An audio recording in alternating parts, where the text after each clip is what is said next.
My son and daughter-in-law forbade me from visiting their house for years, always saying it was just a place under renovation. After they died in a supposed accident at sea, their lawyer handed me a key and said, "You should go see the place yourself." I thought I would simply sell it and close that chapter of my life. But when I opened the door, what I found inside wasn't a house at all. It was a hidden laboratory. And the truth about my family nearly took the breath out of me. Hello everyone, welcome to our story. Don't forget to like, subscribe, and tell us where you're watching from. If you opened your child's house and discovered a shocking secret inside, what would you do? Please note, this is a fictional story, and some details are dramatized for storytelling. The brass key felt unnaturally heavy in my palm, a cold weight that didn't just represent an inheritance but a secret my son and daughter-in-law took to a watery grave. I, Thane Garrison, a 66-year-old retired Coast Guard commander, with eyes that had seen too many storms and skin like weathered oak, sat in the silence of the law office as the attorney slid that heavy brass key across the desk. The room smelled of old paper and dust, a sterile environment for such a messy legacy. Across from me sat the estate attorney, a man whose name I had already forgotten, but whose fear was impossible to ignore. He was a professional used to the mundane details of death, yet he could not stop his hands from shaking as he delivered the final instructions from Silas and Rhea. He slid a slip of paper toward me containing GPS coordinates that made no sense. Silas and Rhea were adamant, Commander. He whispered, his voice cracking under the weight of the moment. You go alone. No Alara, no Leander. Just you. I frowned, the suspicion rising like a cold tide in my chest. Why the coordinates? My son's property was in the city, not the coast. I knew Silas had claimed that coastal land was worthless scrub, a tax write-off at best. The lawyer's eyes darted toward the door before he leaned in, revealing the true nature of this meeting. Silas and Rhea had left a dead man's switch instruction. The key was only to be delivered to me if I hadn't heard from my daughter Alara about the property's true nature within 6 months of my son and daughter-in-law's funeral. It had been exactly 6 months to the day. Would a man who hated the sea really buy a house perched on its very edge? Or was the ocean just a convenient place for him to disappear? That question haunted me as I walked out of the office and climbed into my old truck. The drive toward Bodega Bay was a gauntlet of gray. A dense, unnatural fog swallowed Highway 1, reducing the world to the salt spray on my windshield and the rhythmic whine of the truck engine. My son and daughter-in-law had been people of science, researchers who valued logic above all else. Yet they had lured me out here to a place where landmarks ceased to exist. The GPS led me off the main road and down a private, unmarked path, hidden behind a wall of twisted cypress trees. The branches reached out like skeletal fingers through the mist. The GPS chirped a final mocking command. You have reached your destination. But all I saw was a wall of gray. I pulled the truck to a stop before a massive iron gate. The muffled silence of the fog was absolute, pressing against my eardrums until the blood hammered in my temples. I stepped out of the cab, expecting to find a rusted relic of a gate, a testament to the worthless lot Silas had described. Instead, as I reached for the lock, my fingers came away slick. The mechanism had been freshly oiled, the metal gleaming despite the damp air. I looked down at the gravel drive. There, preserved in the moist earth, were fresh tire tracks leading inside. I recognized those tire treads. They were the exact width of my son-in-law's Mercedes, and the engine was still ticking in the silence of the fog. I gripped the iron handle of my service pistol through my jacket pocket, my boots crunching on gravel that had been disturbed only minutes ago. The mist was so thick, it felt like wet wool against my face, but the heat coming from those fresh tire tracks was undeniable. I followed the indentations past a wall of wind-twisted cypress trees toward the sprawling cedar structure Silas had always called a dilapidated investment. My eyes scanned for the glint of a luxury sedan, expecting to see Leander's car parked arrogantly at the front door, but the driveway was empty. It didn't make sense. The tracks I was certain belonged to my son-in-law's Mercedes ended abruptly in a square of concrete that looked too clean for this part of the coast. As I stepped onto the pad, I noticed the faint, oily seams of a hidden hydraulic lift. The car hadn't just left. It had been swallowed underground. A strange, lingering scent of ozone hung in the heavy air, a sharp contrast to the natural rot of the salt marsh. The house loomed out of the Bodega Bay fog, its windows dark and reflective like obsidian mirrors, watching me approach with a cold, predatory gaze. I stood there for a moment, listening to the muffled sound of my own heartbeat, wondering what kind of people build a fortress and call it a shack. I pulled the heavy brass key from my pocket. I expected the resistance of a rusted bolt or the groan of a neglected hinge, but the moment I turned the metal, the door glided open on silent industrial bearings. You have to understand, a house on this coast should smell like salt and rot. This place smelled like a surgical suite. The foyer was a jarring transition from the rugged Sonoma exterior. There was no sawdust from the supposed renovations Alara had mentioned, and no exposed beams waiting for a carpenter's touch. Instead, I found a hall paneled in tempered glass and white cedar pristine and smelling of high-grade hospital antiseptic and lemon oil. My boots felt heavy and filthy on the white floors. Silas, Rhea, what the hell were you two building out here? The question was a whisper that died instantly in the acoustic tiled ceiling. I moved deeper into the corridor, my hand still resting on the weapon in my pocket. The cold touch of tempered glass met my shoulder as I navigated a turn toward what should have been the kitchen. The silence in the hallway wasn't the silence of an empty house. It was the hum of a predator holding its breath. Every light was recessed, casting a shadowless glow that made the air feel thin, almost pressurized. I reached a digital security panel mounted by the kitchen entrance, its sleek black surface contrasting with the wood. There was no keypad, only a glowing glass plate designed for a biometric scan. My hand hovered over it, an instinctive rejection of the technology, but curiosity won over caution.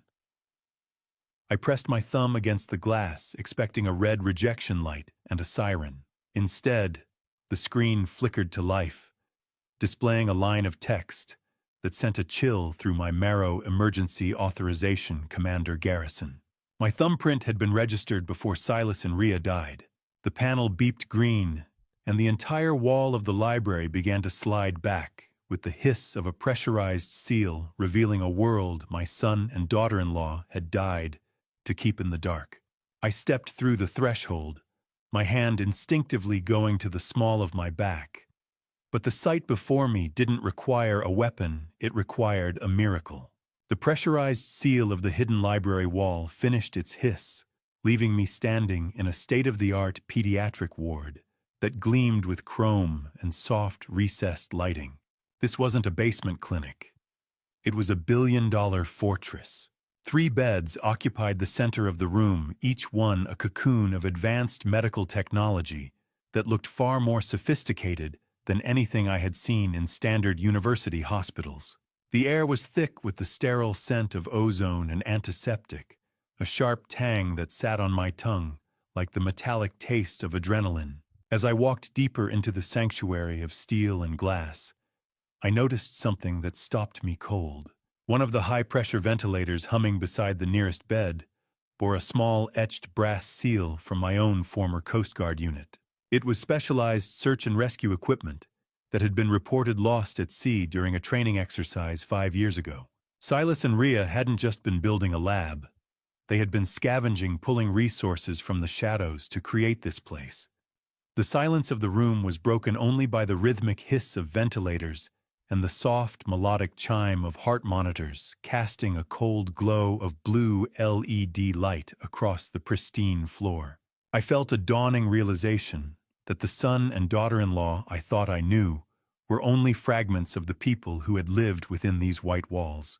How many lives had been bought and sold within these white walls?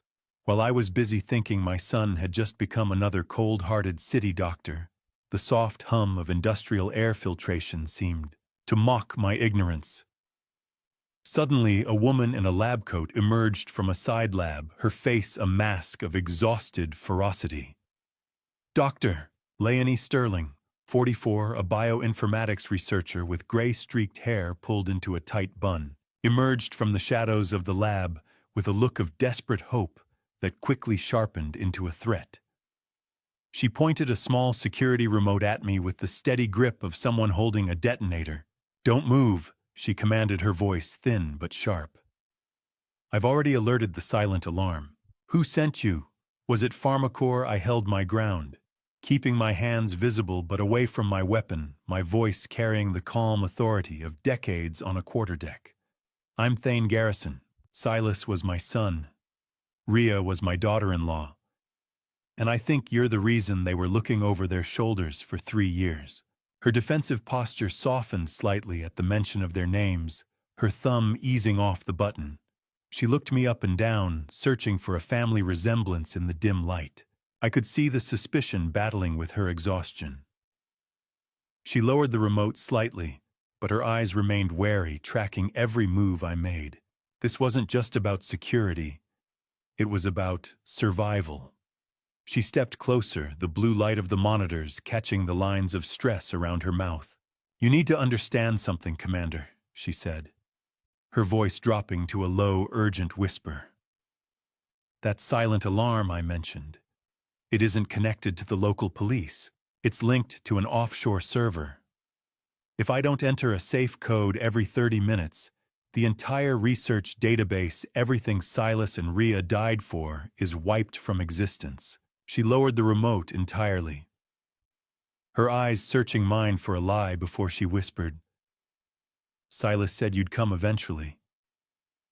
He said you were the only one who could navigate the storm that's coming."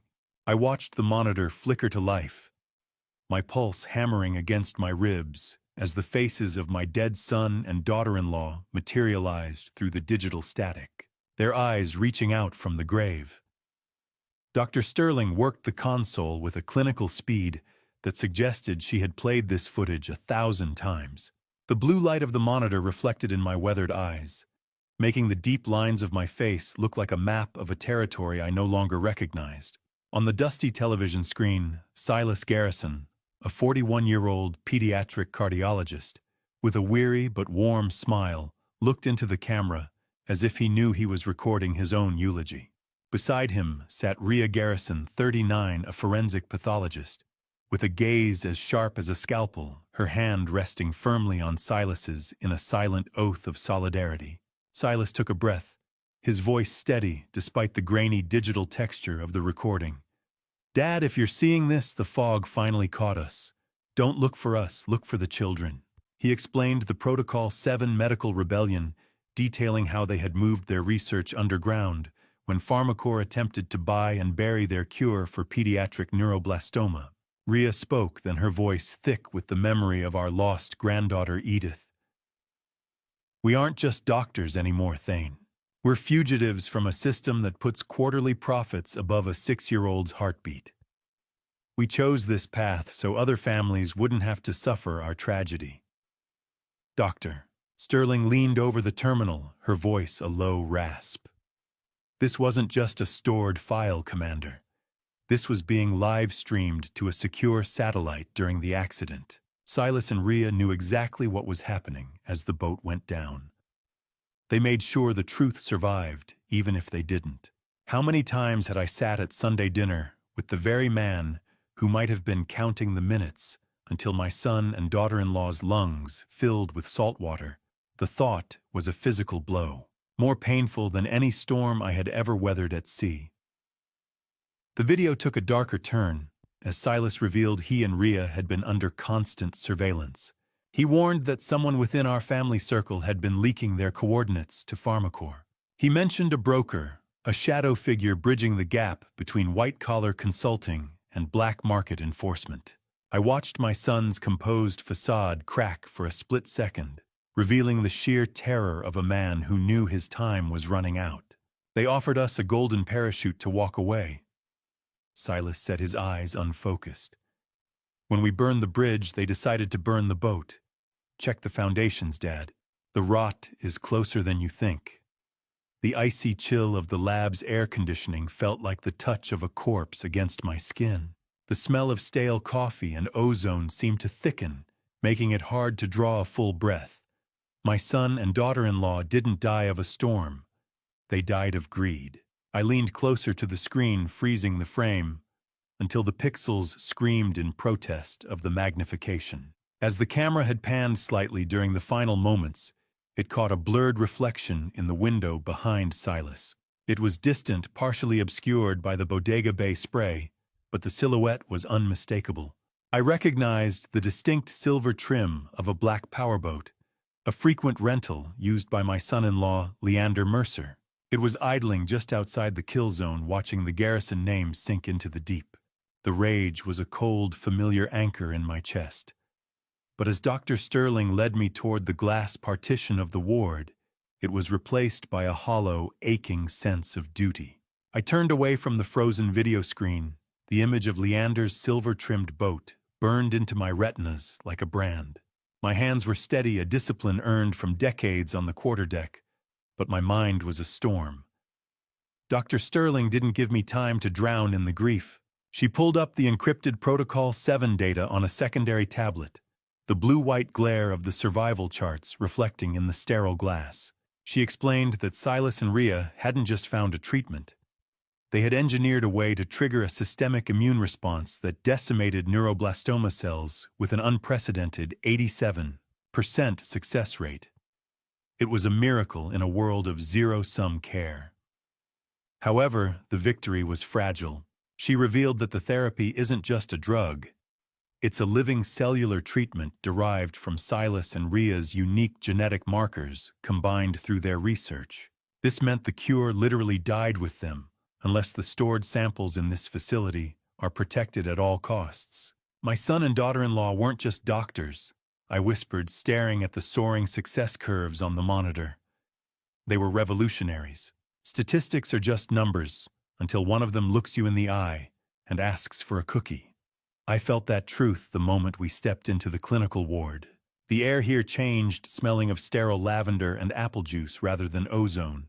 I was introduced to 7-year-old Ren, a patient who is thriving despite being sent home to die by mainstream hospitals. She sat upright in her bed with a defiant spark in her eyes, meticulously coloring a picture of a lighthouse. Unlike the frail, shadowed child I had prepared myself to see, she looked remarkably vibrant. When she looked up at me, her gaze was bright and clear, lacking the glazed fog of heavy sedation. The hum of her advanced heart monitor was a rhythmic, healthy pulse in the quiet room. "Are you Dr. Silas and Dr. Rhea's daddy?" She asked, her voice small but certain. "You have the same sad eyes." I knelt beside her bed, my knees popping with the weight of my years. The medical ward wasn't a room. It was a lifeboat in a vast, dark sea, and I was the only one left at the oars. I reached out, feeling the warmth of her small, sticky hand as she pressed a crayon into my palm. "Dr. Silas and Dr. Rhea promised me I'd see the ocean soon," she said. "I'm here to finish what they started, sweetheart." I replied, and I felt the mantle of protector settle over my shoulders like a lead shroud. "I promise." Ren smiled and held up the drawing she had been working on. It wasn't just a simple lighthouse. It was a detailed map of the Bodega Bay coastline drawn with a precision that chilled me. In the corner, a dark X was marked on a specific underwater cave system I knew intimately from my days patrolling these cliffs. I stared at the X on Ren's drawing, the exact location where my son and daughter-in-law's boat had allegedly capsized, and I realized Silas and Rhea hadn't left me a map of their death, but a coordinate for their survival. I pulled a heavy leather-bound ledger from the shelf, my thumb brushing against the same Coast Guard seal I'd worn for 30 years, and realized my son and daughter-in-law hadn't just been keeping a secret, they'd been building a fortress. I retreated to the absolute stillness of Silas and Ria's private office, the door ceiling shut behind me, with a muted thud that echoed in my chest. The room smelled of old leather and ozone, a scent that had become the hallmark of this hidden world. I sat at their mahogany desk and began a systematic audit of the facility's archives, my hands steady even as my mind reeled from the coordinate Wren had shared. I cross-referenced the physical patient logs with high-grade medication shipments stored on a bluish, glowing encrypted monitor. As I dove deeper, the sheer scale of the operation began to paralyze me. Over the last 5 years, Silas and Ria had treated 63 children in absolute secrecy. Each file was a testament to a miracle containing recovery charts that defied every standard oncological projection I had ever studied. My God, Silas, Ria, I whispered to the empty room. You weren't just doctors. You were ghosts in the machine. But as I flipped through the list of names, a chilling pattern emerged that made the metallic tang of cold coffee in my mouth turn to copper. Every child Silas and Ria treated was the son or daughter of a high-ranking employee or board member at Pharmacore. They hadn't just been healing them. They had been using their own children as leverage, a human shield, to keep the corporation from striking back too early. Turning these pages was like navigating a minefield. Every name was a detonator, and I was walking through it in heavy boots. I felt the dry crinkle of high-grade vellum paper beneath my fingers, each page turning with a sound like a stifled gasp. Beyond the local files, I found an encrypted map detailing supply lines that stretched like a spider web from Switzerland to Singapore. This worthless scrubland in Bodega Bay was the central hub for a global network of rogue medical professionals. The scale was staggering, far beyond a simple family rebellion. This isn't a clinic. I realized the weight of the paper feeling like lead in my hands. It's a declaration of war. How do you protect a miracle when the entire world wants to profit from its death? The distant rhythmic crashing of waves against the bodega cliffs sounded like the drums of an approaching army. I was no longer just a grieving father. I was a commander in a war I hadn't known was being fought. I reached the very back of the ledger where the handwriting became more hurried, more frantic. I found a payroll entry for logistics and security made out to a shell company I didn't recognize at first. But as I cross-referenced the tax ID, my blood turned to ice. It was the same shell company Leander Mercer uses for his offshore accounts, the one he thinks I don't know about. I stared at Leander's signature on the security payroll and felt the cold realization that my son-in-law hadn't just stumbled onto this property. He had been part of the security detail since the very beginning. A fox paid to guard the henhouse while he mapped out the kill. I closed the heavy ledger and sat on the porch at dawn, the metal key still heavy in my pocket. I didn't need to see the license plate to know it was her. The aggressive crunch of tires on gravel was a sound I'd learned to associate with Alara's arrival whenever she wanted something I wasn't ready to give. Alara Mercer, 36, a senior grant administrator whose expensive silk scarf couldn't hide the tension in her throat, walked toward the house with the hurried air of someone trying to stay ahead of a lie. The sharp sting of the morning air usually cleared my head, but today it only heightened the bitter smell of burnt coffee lingering on the porch. She skipped the pleasantries, the metallic clicking of her heels, sounding like a countdown on the floorboards. Dad, be reasonable. She started, her eyes darting toward the Bodega Bay fog. That house is rotting on the cliff. Leander has already found a buyer willing to pay above market value in cash. He can make this problem go away by Monday. I watched her hands. She was shredding a paper napkin into tiny, jagged flakes, a clinical sign of extreme financial stress I'd seen in 100 subordinates facing court-martial. I'm not selling a memory for a quick commission, Alara, I replied, my voice carrying the undercurrent of authority she always hated, especially not one Silas and Ria died to protect. As I spoke, I noticed a small lapel pin on her blazer, a stylized caduceus from a high-end medical consultancy firm. My stomach turned. It was the exact same logo I had seen on the Protocol 7 opposition files in Silas and Ria's lab just hours ago. Desperation has a specific scent. It smells like cheap perfume and expensive lies. Alara leaned in closer, her voice rising. "We have a deadline, Dad. We can't just sit on this." "A deadline?" I asked, leaning back. "Who set a deadline on my son and daughter-in-law's house, Alara?" "There is no such thing in probate law." Her face went ghostly pale, the blood retreating as if I'd struck her. She checked her phone for the third time in a minute, her hand shaking so badly she nearly dropped it. How much is a daughter's loyalty worth when her husband is drowning in a sea of red ink? The question hung in the silence between us, punctuated only by the distant, mournful cry of a foghorn. When I mentioned Leander's specific background in logistics and security, she didn't even try to lie. She simply fumbled for her keys, her movements erratic and panicked. "It doesn't matter," she snapped, already backing away. "Just think about it. For the sake of this family, Dad. Please." She fled to her car, the engine roaring to life with a desperate whine. I stood there watching the red glow of her taillights vanish into the mist. I reached under the small wicker table where she'd been leaning and felt something out of place. My fingers brushed against the cold, plastic texture of a hidden recording bug. I pulled it free, a tiny high-frequency device that proved she wasn't just here to talk. She was there to gather evidence of my instability, to justify a forced sale. I held the tiny black bug in the palm of my hand and looked toward the Bodega Bay fog, knowing the vultures weren't just circling, they had already landed. I spread the autopsy photos and the maritime logs across my desk, my eyes scanning the data with the practiced precision of a man who had spent 30 years pulling bodies from the wreckage of accidents that weren't accidents at all. The study was thick with the smell of stale toner and old paper, a scent that usually grounded me, but today it felt like the dry breath of a tomb. My attention was fixed on the official Coast Guard accident report from the day Silas and Ria died.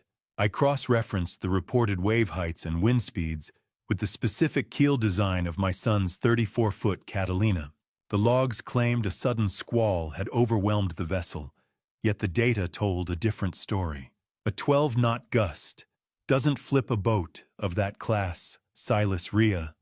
I whispered, my analytical focus sharpening into a cold, hard fury. Not with the ballast you were carrying. I knew that boat. I'd helped them rig it.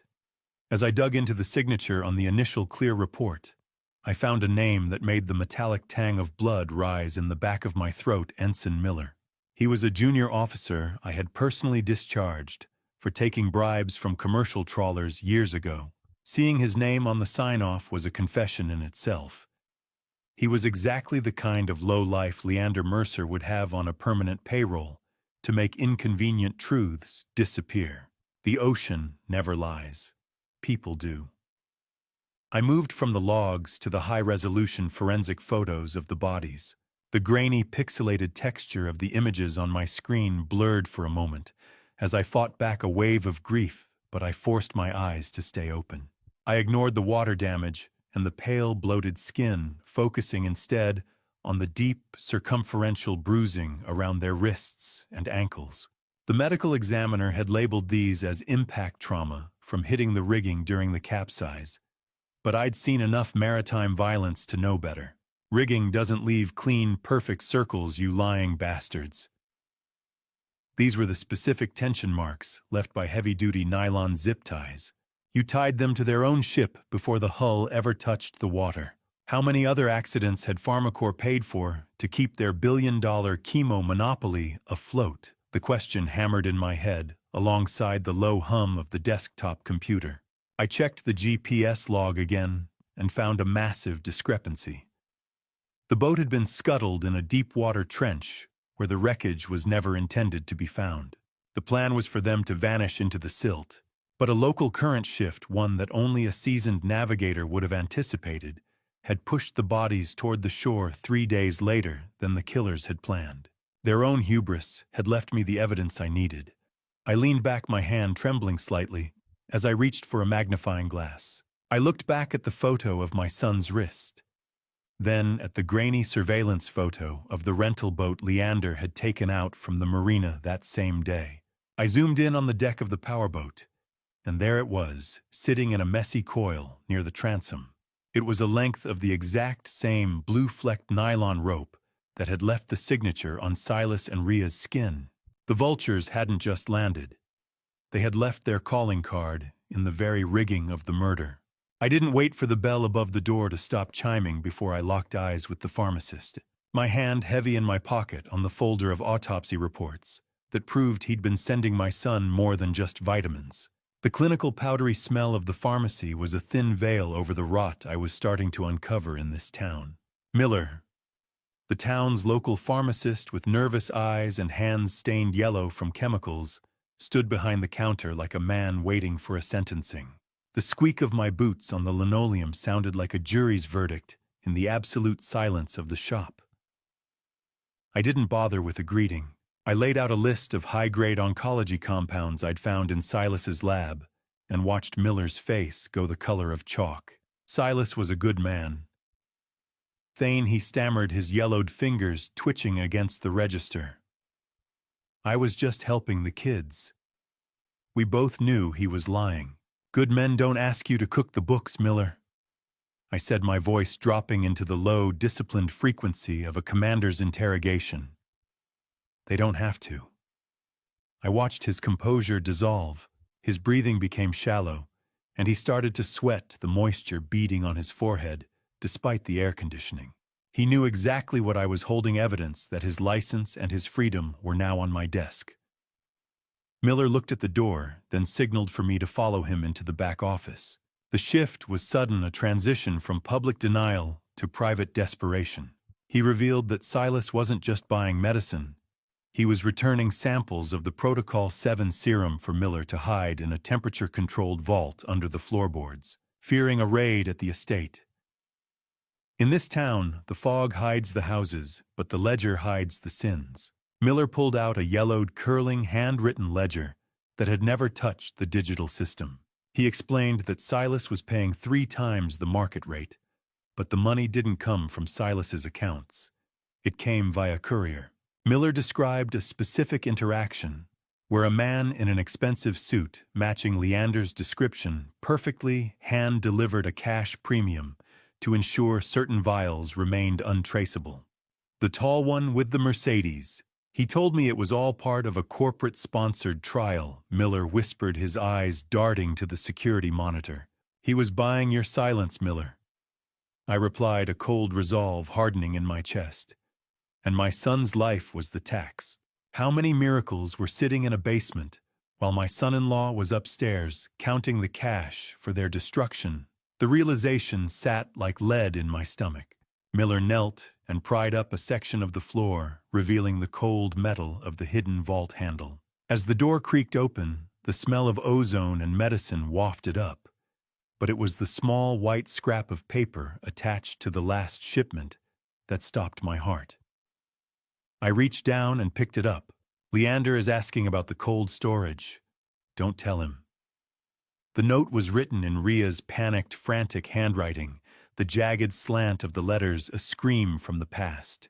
It was dated the day before they died. I pocketed Ria's note, the paper still smelling faintly of her lavender perfume, and realized that my daughter-in-law hadn't just been a victim, she'd been the one holding the line against her own family. I didn't just walk back into that house. I boarded it like a hostile vessel, my eyes scanning the baseboards and crown molding for the one thing Silas and Ria would have hidden where Alara's bugs couldn't reach. The heavy mahogany door of the estate groaned as it swung shut, sealing me into a silence that tasted of salt air and ozone. Ria's note was still pressed against my thigh, a reminder that the woman I'd treated like a daughter-in-law had been a sentry at the gate of her own execution. I felt a grim determination settling over me, the kind of icy focus that usually preceded a boarding action in the middle of a gale. I pulled a vibrating signal detector from my kit, a piece of hardware I'd kept from my final tour in the Coast Guard, and began a tactical sweep of the library. I ignored the high-tech gleam of the pediatric ward, focusing instead on the structural dead zones where electrical interference spiked. My boots echoed on the white cedar floors as I moved toward the heavy mahogany desk. I knelt the metallic click of the floorboard being pried up, sounding like a gunshot in the quiet room. Beneath the wood lay a waterproof Pelican case. Inside, I found a cheap prepaid burner phone and a handwritten list of maritime frequencies. I scrolled through the outgoing texts and felt a new, sharper kind of grief. Silas and Rhea had sent dozens of messages to Alara's private number that night, pleading with her to stop Leander before it was too late. They had begged her to call off the associates Leander was bringing to the boat. She never answered. Not once. Silas and Rhea's voices were ghosts, caught in a plastic cage, screaming against a tide that had already won.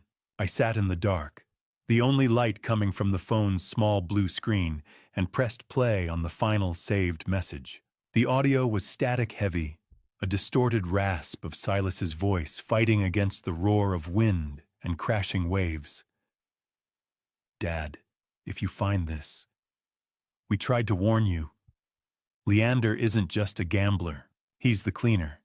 He's been selling our locations for months." The sound of a struggle erupted in the background, the heavy thud of boots on a deck and the hiss of salt spray. "I can hear them coming up the ladder," Silas whispered, his voice cracking with a visceral horror. "Tell Alara. Tell her I'm sorry I couldn't save her from him." How does a father listen to his son and daughter-in-law's last breath and still call himself a protector? The absolute, suffocating silence of the library after the recording ended was worse than the sound of the fight. I sat there paralyzed, the phone vibrating with a residual electronic hum in my palm. The voicemail didn't end with silence, though. As I played the last few seconds again, I heard the distinct electronic chirp of the same high-frequency bug I'd found on my own porch. The killers hadn't just murdered my son and daughter-in-law. They had recorded the entire act as a proof of performance for Pharmacore, a digital receipt for a job well done. I closed my eyes, the darkness of the room matching the darkness in my soul. But then beneath the sounds of the struggle and the mechanical chirp on the tape, a third voice spoke. It was a low, clinical murmur that didn't belong to Silas or Leander, a voice that whispered a name that made my blood turn to slush. The marina at 2 a.m. was a cemetery of masts and creaking wood, the kind of place where secrets are drowned in the tide. But I wasn't there to mourn, I was there to dig up a ghost. The cold, damp air of the coast clung to my jacket. As I navigated the slippery docks, the smell of diesel fuel and rotting kelp thick enough to coat my throat. My mind was still reeling from the audio I'd recovered from the burner phone. That third voice, the one whispering commands over the sound of the ocean, hadn't belonged to some corporate hitman. It was the same dry, precise tone of the attorney who had handed me the brass key in Sacramento. The legal inheritance hadn't been an act of my son's foresight. It had been a baited hook, a setup to watch me walk right into their surveillance net. I reached the security shack, the rhythmic slapping of water against the mossy pilings sounding like a slow, steady heartbeat. Elias, a weathered dockhand, with hands like cracked leather and eyes heavy with a debt he could never repay, led me into the flickering light of the security shed. He looked older than he was a man ground down by life until Silas had stepped in to save his boy. "Your son is breathing because of Silas Elias," I said, my voice carrying the weight of a debt that didn't need naming. "I need the raw logs from slip 42. He didn't ask questions. He knew the official investigation was a whitewash that only tracked the main channel. "Thane, if they catch me, I'm done," he whispered. But he was already pulling out a ring of keys. "Silas gave us everything. Follow me." We moved into the cramped server room, the low-frequency hum of cooling fans filling the air. Cameras don't have a conscience. They just have a memory. I sat before the grainy, green-tinted flicker of the infrared monitor, my eyes narrowing, as I pulled up the footage from the night of the storm. I watched Silas's sailboat glide out of the harbor, a small white ghost in a world of shadows. 10 minutes later, a low-profile, blacked-out powerboat detached itself from a private slip. It moved with a predatory grace, carrying no running lights, and sitting deep in the water, the mark of a reinforced hull built for a high-speed intercept in a rolling swell. The black boat on the screen moved like a parasite latched onto the wake of my son's life. I watched the clock on the screen crawl forward, my pulse thudding in my ears. 3 hours passed in a digital blur until the shadow vessel returned to the pier. My hand froze on the playback dial. As the boat nudged against the dock, the infrared camera caught a clear, high-contrast shot of the driver removing a tactical mask. It was Leander, just as I'd suspected, but he wasn't alone. I watched as Alara stepped onto the pier behind him. She wasn't weeping. She wasn't the grieving widow she'd pretended to be for 6 months. She was carrying Silas's encrypted laptop, clutching it to her chest, like a trophy won in blood. I froze the frame on Alara's face as she stepped onto the pier, her expression not one of grief, but of cold, calculated victory, as she handed my son's life's work to the man who had just killed him. The betrayal was absolute, a perfect circle of rot that started at my own dinner table. I slid the encrypted drive into my pocket, the plastic edge biting into my thigh, like a reminder that I was no longer just a grieving father, I was a walking crime scene. I moved quickly through the marina parking lot, the rhythmic distant ticking of a wall clock in the guard shack, echoing the frantic pace of my thoughts. Once inside my truck, the smell of ozone and motor oil from the garage clung to my clothes, a tactile ghost of the investigation. I powered up my laptop, the blue-white glare of the screen washing over my face in the darkness. I needed to verify the ghost that had rented that black powerboat.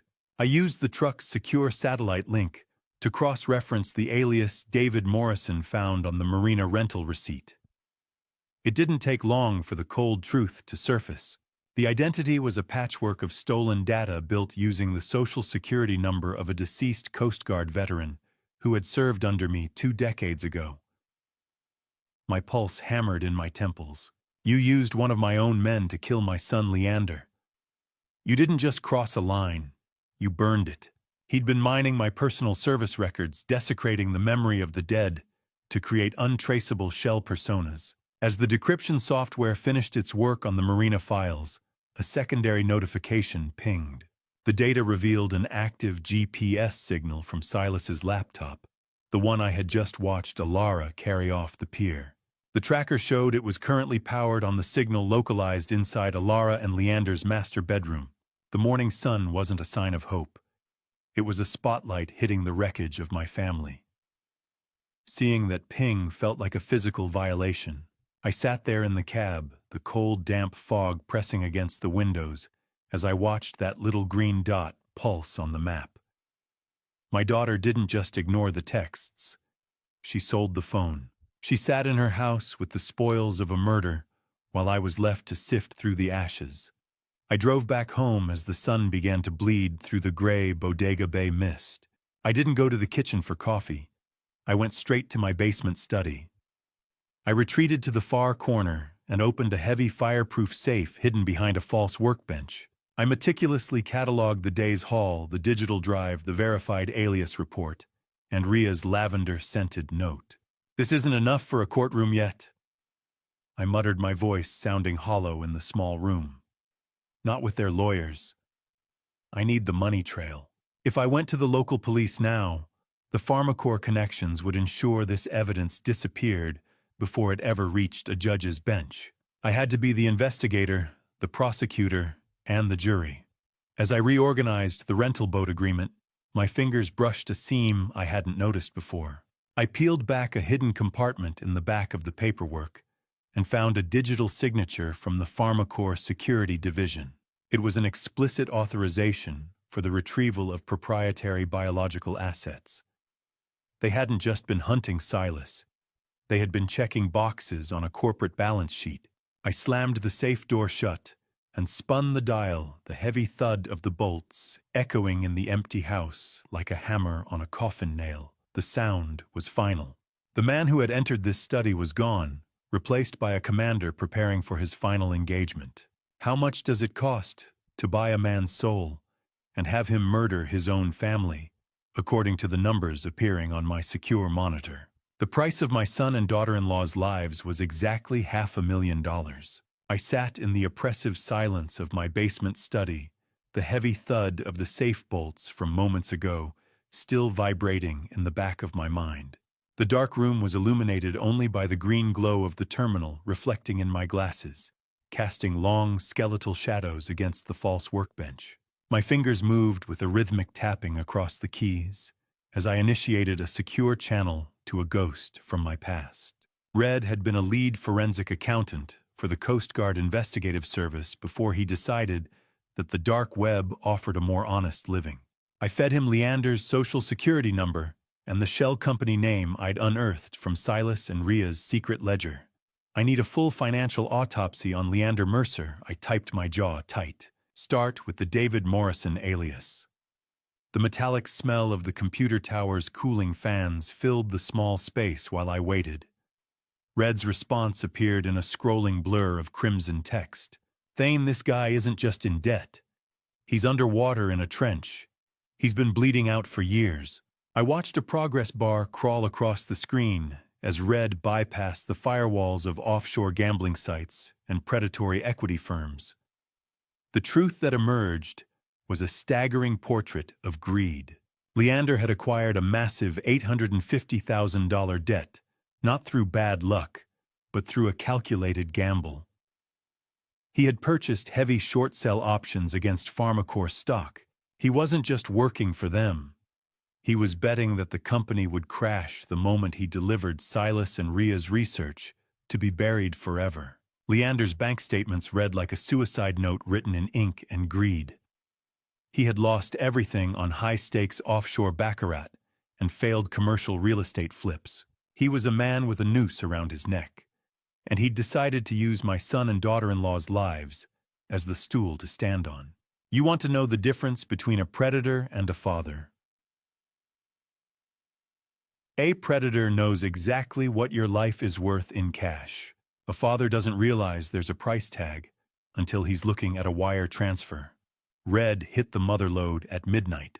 A dossier arrived, itemizing a $500,000 deposit from Aegis Strategic Consulting, a notorious Pharmacore front. It hit Leander's account exactly 72 hours after the boat went down. $500,000, I whispered to the cold walls. That's what a successful assassination looks like on a balance sheet. But the sudden sharp chill of realization didn't stop there. As I dug deeper into the decrypted files, Red highlighted a secondary account. It was a private offshore ledger in Alara's name. It had been receiving a monthly stipend of $10,000 from that same Aegis shell company for over a year before Silas and Ria ever died. My breath hitched the air in the basement, suddenly feeling too thin to support life. I stared at Alara's name on that monthly stipend, the dates matching perfectly with every holiday she'd spent away from us. And I realized my daughter hadn't just been a victim of Leander's manipulation, she had been on their payroll since the beginning. She wasn't just covering for her husband. She was an active participant in the corporate surveillance that had pinned Silas and Ria like butterflies to a board. I bypassed the front door, slipping through the ventilation service hatch with a cold efficiency that would have made my old training instructors proud and my son terrified. The estate above was silent, but down here in the belly of the Bodega Bay facility, the dry, stale air of the server room tasted of static and ancient secrets. I moved through the shadows with icy tactical detachment, the revelations of Alara's betrayal sitting in my stomach like lead. I reached the primary server stack, tucked discreetly behind the hum of the cryogenic storage units. The blue flicker of server LEDs danced across my knuckles as I pulled a military-grade encryption bridge from my pack. My fingers steady, despite the adrenaline, navigated the cold, slick texture of the Ethernet cables as I forced a hardwired connection into the terminal. The rhythmic whirring of cooling fans was the only sound in the dark. This stays in the light now, Silas, I whispered to the empty room. No more shadows. I initiated the mirroring process, watching the transfer bar begin its slow crawl across the screen. Every gigabyte of Protocol 7 data moved to the decentralized cloud was a nail in Pharmacor's corporate coffin. However, the system balked, the screen flashing amber. A secondary biometric override was required, not just my thumbprint, but a scan from a living patient 0. I stared at the prompt, realizing Silas had tied the very survival of his research to Ren. The server room breathed with a low electric growl, the heartbeat of a secret that had already cost too many lives. I bypassed the physical scan by injecting the baseline biometric signature from Ren's local medical file, a move that felt like a surgical strike against my son's own failsafes. The transfer resumed, the smell of ozone and overheated copper thickening as the processors strained. Data is weightless, yet it felt like I was carrying the bodies of everyone we'd lost on my shoulders. Suddenly, the lights in the lab flickered. The internal sensors had detected the unsanctioned backup and were attempting to initiate a localized purge. I fought back, my hands flying across the keys to override the deletion protocol, essentially tricking the facility into believing this was an authorized maintenance cycle. "Come on, you digital bastard!" "Just 5 more minutes," I hissed, watching the percentage climb. A cold sweat broke across my neck when the power fluctuated again. This wasn't just a system error. The facility was being remotely accessed from an external node. I checked the access logs, my blood turning to slush as I read the entry from 6 months ago. Someone had attempted to download the Protocol 7 core files exactly 4 hours before the boating accident, using Alara's administrative credentials. She hadn't just been on the payroll, she had been the one who opened the door for the executioners. I watched the final few megabytes sink, my jaw clamped shut so tight my teeth ached. The betrayal was a living thing, now documented in time-stamped code. I prepared to disconnect, but the terminal chirped with a final unsolicited notification. As the final byte transferred, a new file appeared on the screen, titled with my granddaughter's name and a countdown timer that was already at 0. The folder icon pulsed a warning red, a digital ghost, waiting for its moment to speak. I reached for the drive, but my eyes were drawn to the security monitor in the corner. Through the grain of the night vision feed, I saw the unmistakable crimson glow of an SUV's brake lights at the perimeter gate. The ghost file named after my granddaughter was still decrypting when the thermal sensors on the north gate spiked 2 heat signatures that didn't belong to the local deer population. I switched the lab's auxiliary monitors to the external feed, the grainy green glow of the thermal monitors illuminating a blacked-out SUV idling without lights at the end of the Cypress Line drive. My years in the Coast Guard kicked in, a cold, clinical calm settling over me as I analyzed the vehicle's tactical modifications through the grain. It had the reinforced bumpers and run-flat tires common in high-end private security details. Pharmacor wasn't just monitoring this property from a distance anymore. They were positioned for a dynamic entry. I zoomed in on the license plate, the digital enhancement software humming in the silence. The registration came back to a holding company I recognized instantly from the financial dossier Red had sent me earlier. It was a subsidiary of Leander's firm. The security Leander had provided Silas wasn't a shield. It was a surveillance net designed to tighten the moment the corporate masters gave the word. "You're late to the party, boys," I whispered to the flickering screen. "The data is already in the wind. A black SUV in a white fog is a shadow with teeth, and I knew exactly how sharp those teeth could be." I initiated a localized dark mode for the facility's exterior, cutting the perimeter lights to bleed the landscape into a uniform gray that would baffle their night vision. I packed the encrypted bridge and Ria's original notes into my jacket, the weight of the drive feeling like a live grenade against my ribs. I had to move.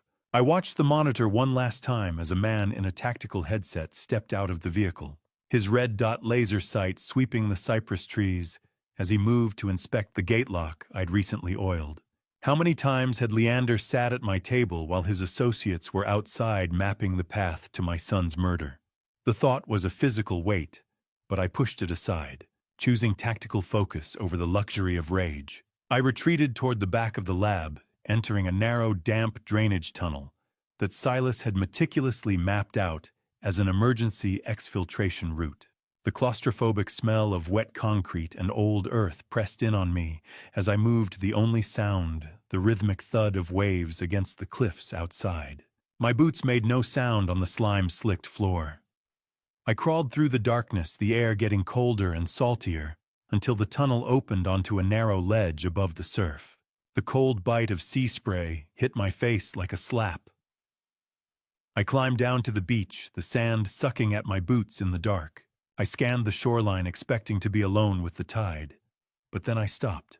There, illuminated by the faint moon, was a fresh set of footprints leading away from the water and straight toward the tunnel entrance I had just exited. They were small, distinct, and fresh. My heart hammered against my ribs as I looked at the footprints in the wet sand, then back at the house, and realized the call wasn't just coming from inside the family, it was coming from inside the building. Someone else had breached the perimeter before I ever arrived, and they were still in there, with the ghosts of my family. The world came back to me in jagged, nauseating shards, the smell of stale urine, the bite of a San Francisco wind, and the terrifying realization that I couldn't remember my own middle name. I lay on the cold, damp wood of a park bench, the spinning neon lights of Union Square blurring into a chaotic mess of electric violet and sickly yellow. My motor skills failed as I tried to push myself upright, my limbs feeling like leaden weights attached to a mind that was half submerged in a chemical swamp. The metallic, bitter taste of a sedative sat heavy on the back of my tongue. I reached up to rub my neck, my fingers brushing against a small circular bruise, not a mark from a struggle, but the telltale site where a medical-grade sedative patch had been applied while I was unconscious. I had been professionally handled, moved like cargo from the Bodega Bay shoreline to the heart of the city while the world slept. I fumbled for my pockets, finding them hollow. My wallet and phone had been stripped away with clinical precision.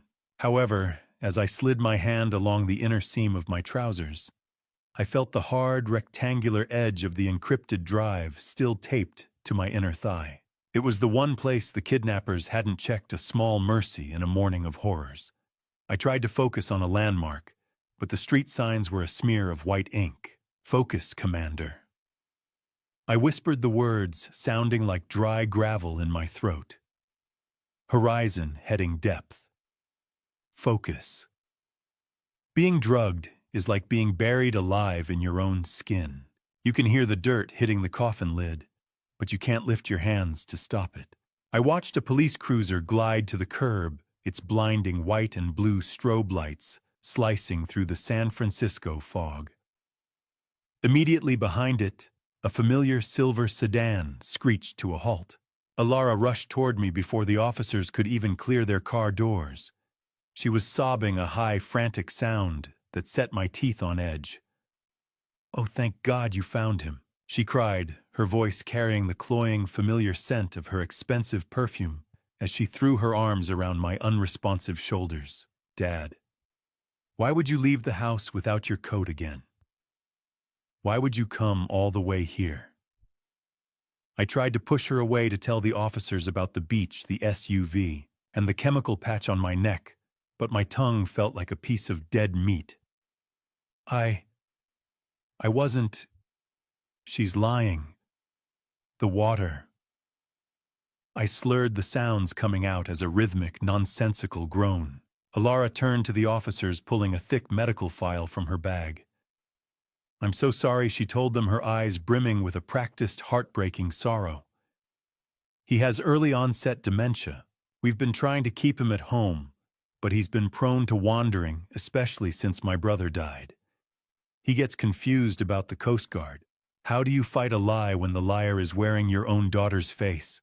The officers nodded in quiet sympathy, their posture softening from suspicious to pitying. They didn't see a decorated commander. They saw a broken old man who had lost his way in the fog. Alara led me to her car with a maternal tenderness that made me want to scream. As she buckled my seatbelt, she leaned in close, the mask of the grieving daughter vanishing for a split second.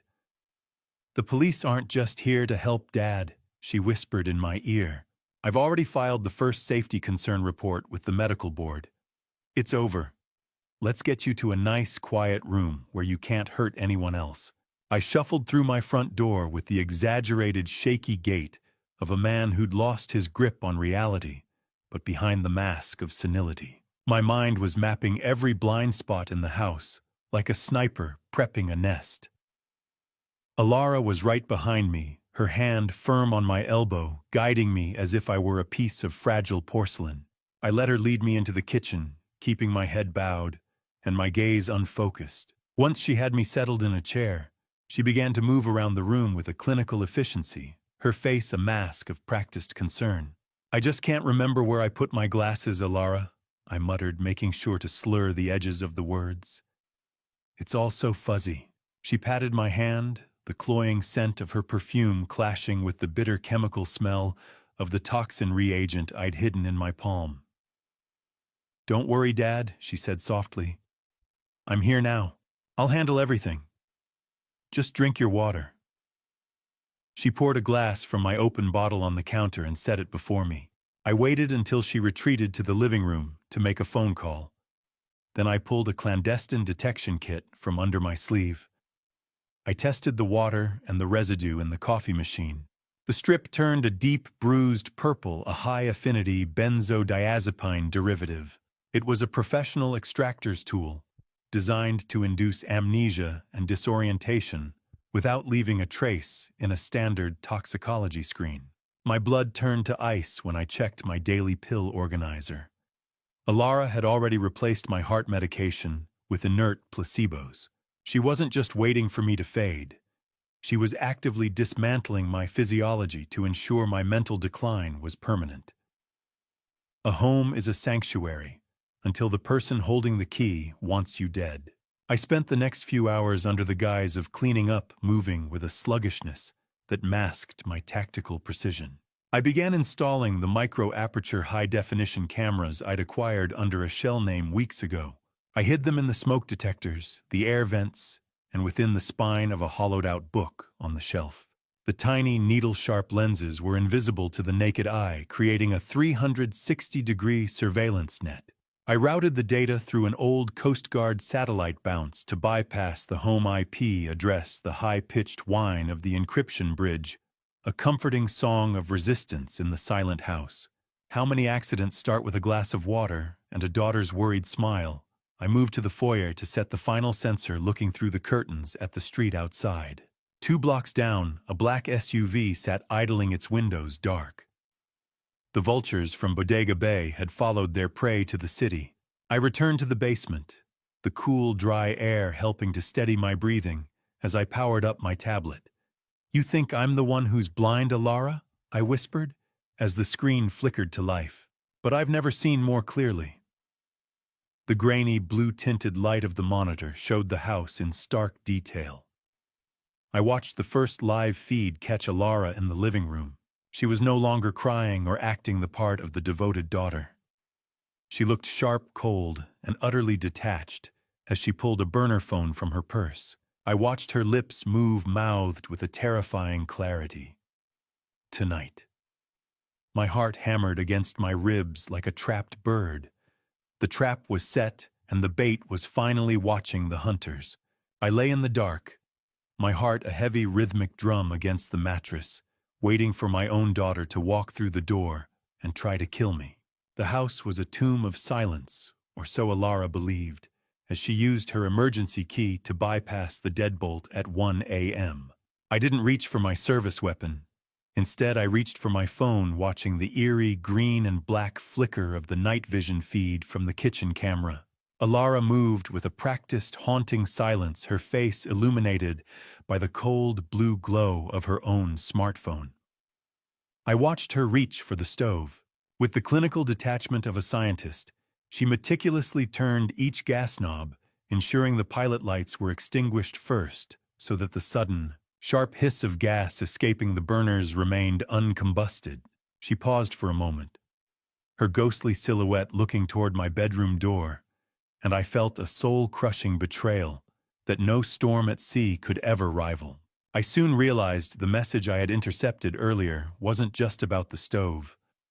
As I monitored the exterior cameras, I saw that the external vents of my house had been taped shut from the outside. They were turning my home into a literal gas chamber. Gas is a patient killer. It doesn't need to strike. It just needs to exist.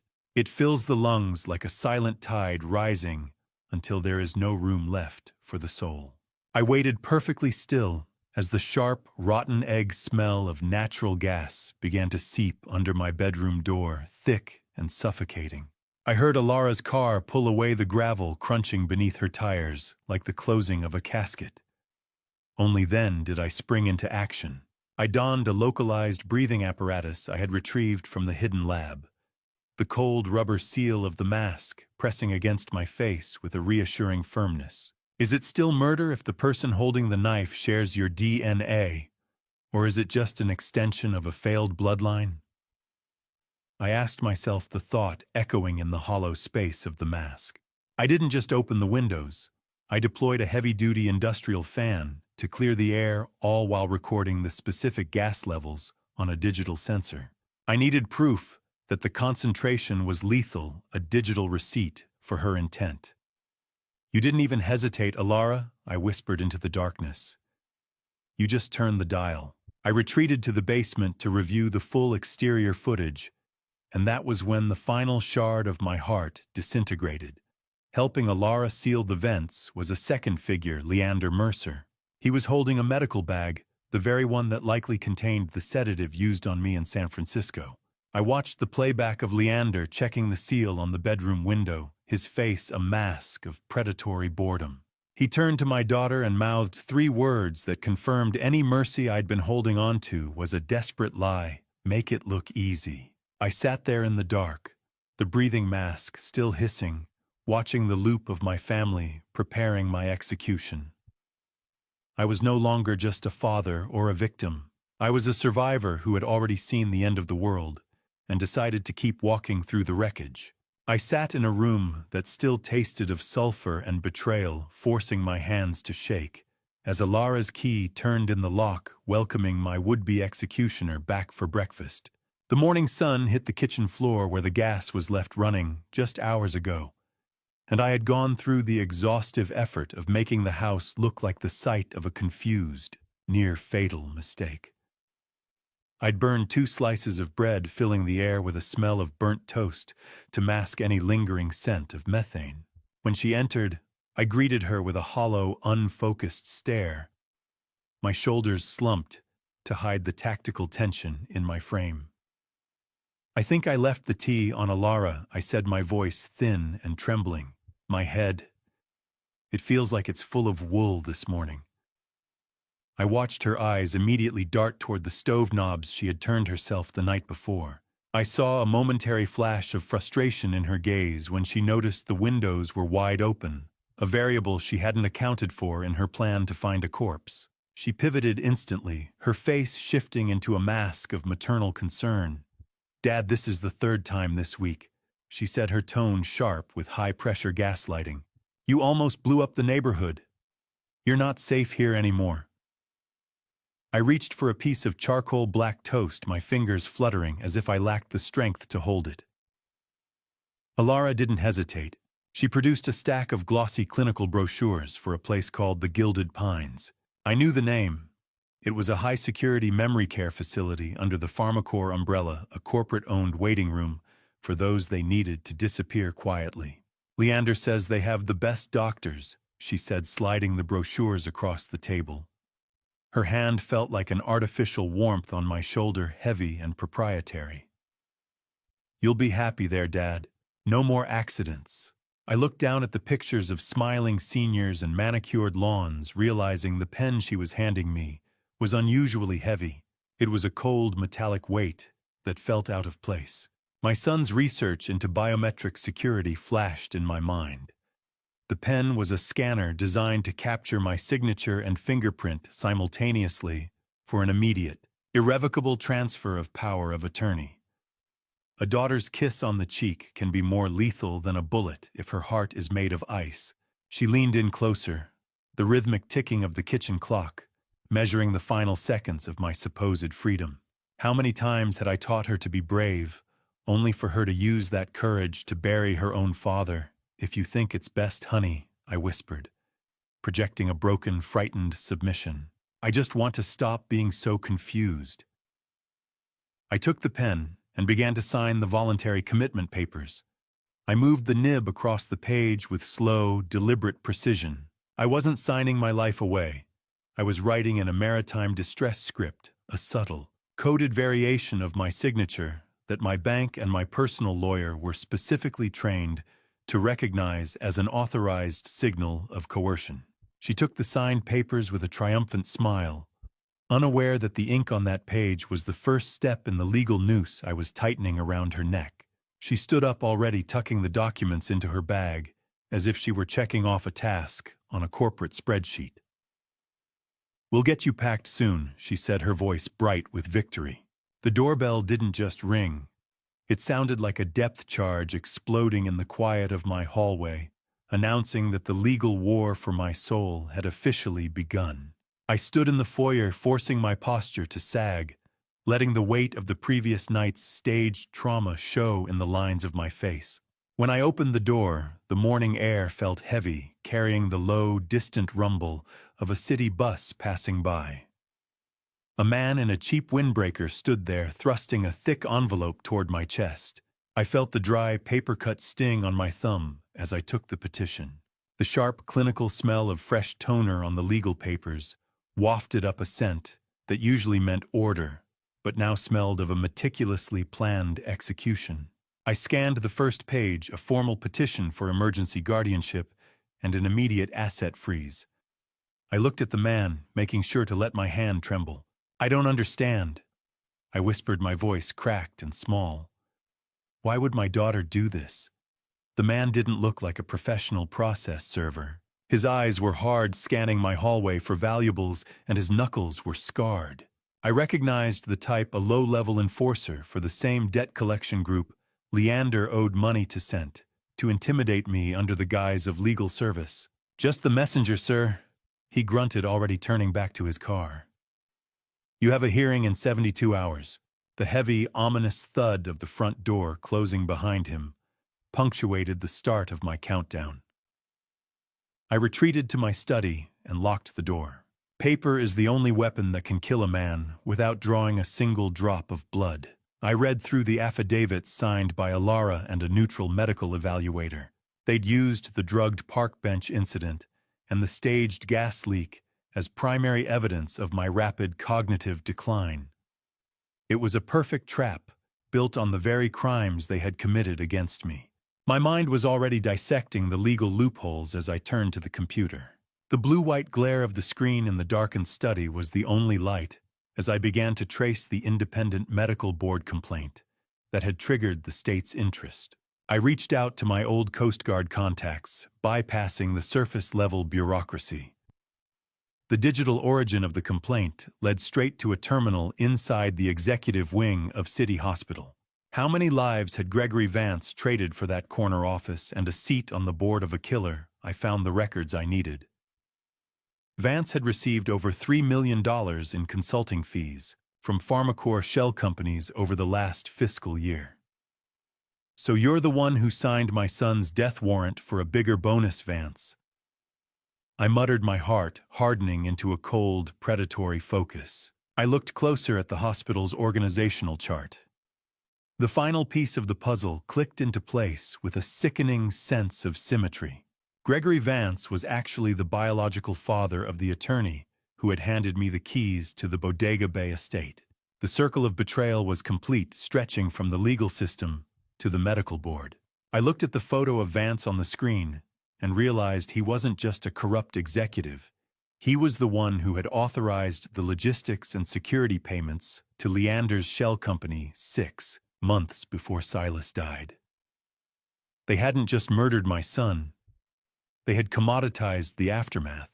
The rain hammered against my windshield, like a barrage of small arms fire, a fitting rhythm for the clandestine meeting that would either cement my son's legacy or bury us both in an unmarked grave. I drove through the deluge, navigating the skeletal neon-lit streets of the Mission District until I found the derelict alley Agent Thorne had designated.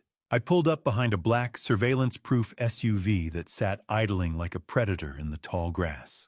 The rhythmic drumming of rain on the roof was a lonely sound, but as I stepped into the back seat of Thorne's vehicle, the world sharpened into focus. Agent Thorne, a former Coast Guard subordinate now carrying the weary authority of an FBI field lead, sat in the driver's seat with his eyes fixed on the rearview mirror. The air was thick with the scent of damp wool and cold tobacco. In the seat beside me sat the whistleblower, a hollowed-out shell of a man in a rain-soaked parka, his hands buried in his sleeves. Thorne didn't waste time on pleasantries. "This is our chemist." He set his voice low over the hum of the engine. "He's the reason Silas's cure hasn't been erased yet." The chemist trembled, fumbling with a cheap lighter that flickered orange against his pale skin. "I didn't sign up to be a chemist for a cartel commander," he whispered. He handed me an encrypted drive, his fingers slick with sweat. He revealed that the third voice I'd heard on Silas's final voicemail didn't belong to a hired gun, but to Gregory Vance's chief of staff. It was the proof we needed. The hospital board wasn't just complicit. They were physically present at the scene of the murder. Rain doesn't wash away sins in this city. It just makes them harder to see. Thorne watched the blue light of the laptop reflect off his glasses as he began to cross-reference the chemist's data with Leander Mercer's offshore transactions.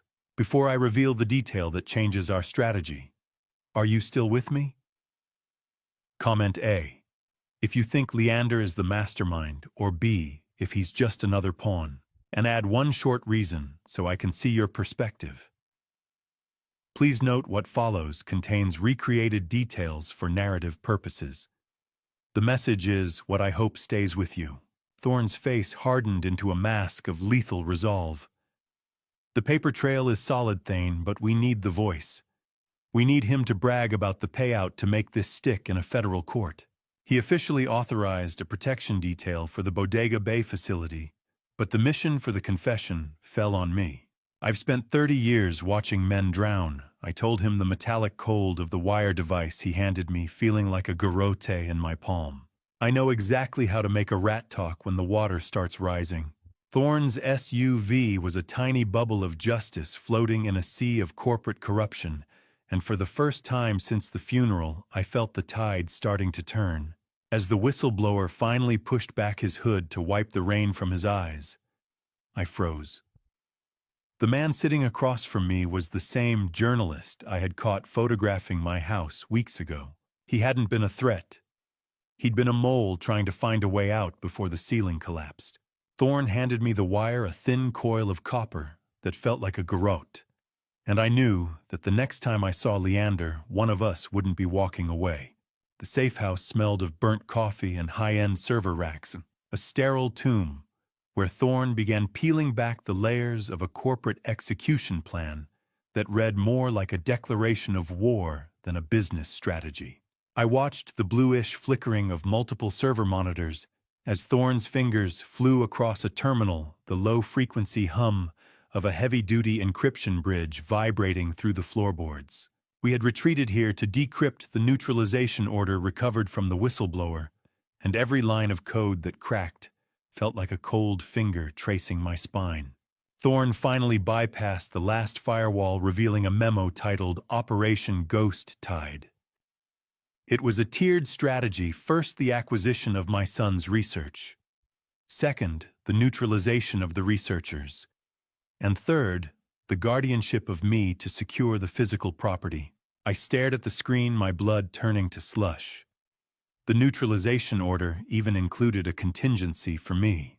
If I refused the move to the nursing home, Leander was authorized to use a terminal dose of the same sedative patch staged as a suicide born of my late-stage grief. "They didn't just kill him, Thorne," I said, my voice sounding like grinding stones in the clinical quiet. "They amortized my son's murder over 2 fiscal quarters." Thorne didn't look up, his face grim in the monitor's glow. "This isn't a company, Thane. It's a shark with a law degree." I read further, finding the specific line item for maritime asset disposal. The boating accident hadn't been an act of God or a failure of seamanship. It was a budgeted line item approved by Gregory Vance 6 months before the sales were even raised. Corporate greed doesn't just cut corners, it cuts throats. It turns family dinners into surveillance opportunities and legacies into liabilities. I moved to the tech station where an FBI specialist waited. The smell of ozone and industrial cleaning solution was thick as I stripped off my shirt to allow the technician to apply the equipment. The sticky clinical adhesive of the high-sensitivity wire felt like a brand against my ribs. We calibrated the gain, the specialist adjusting the levels until the rasp of my own breathing sounded like a gale through the headset. "Check the gain again," I commanded.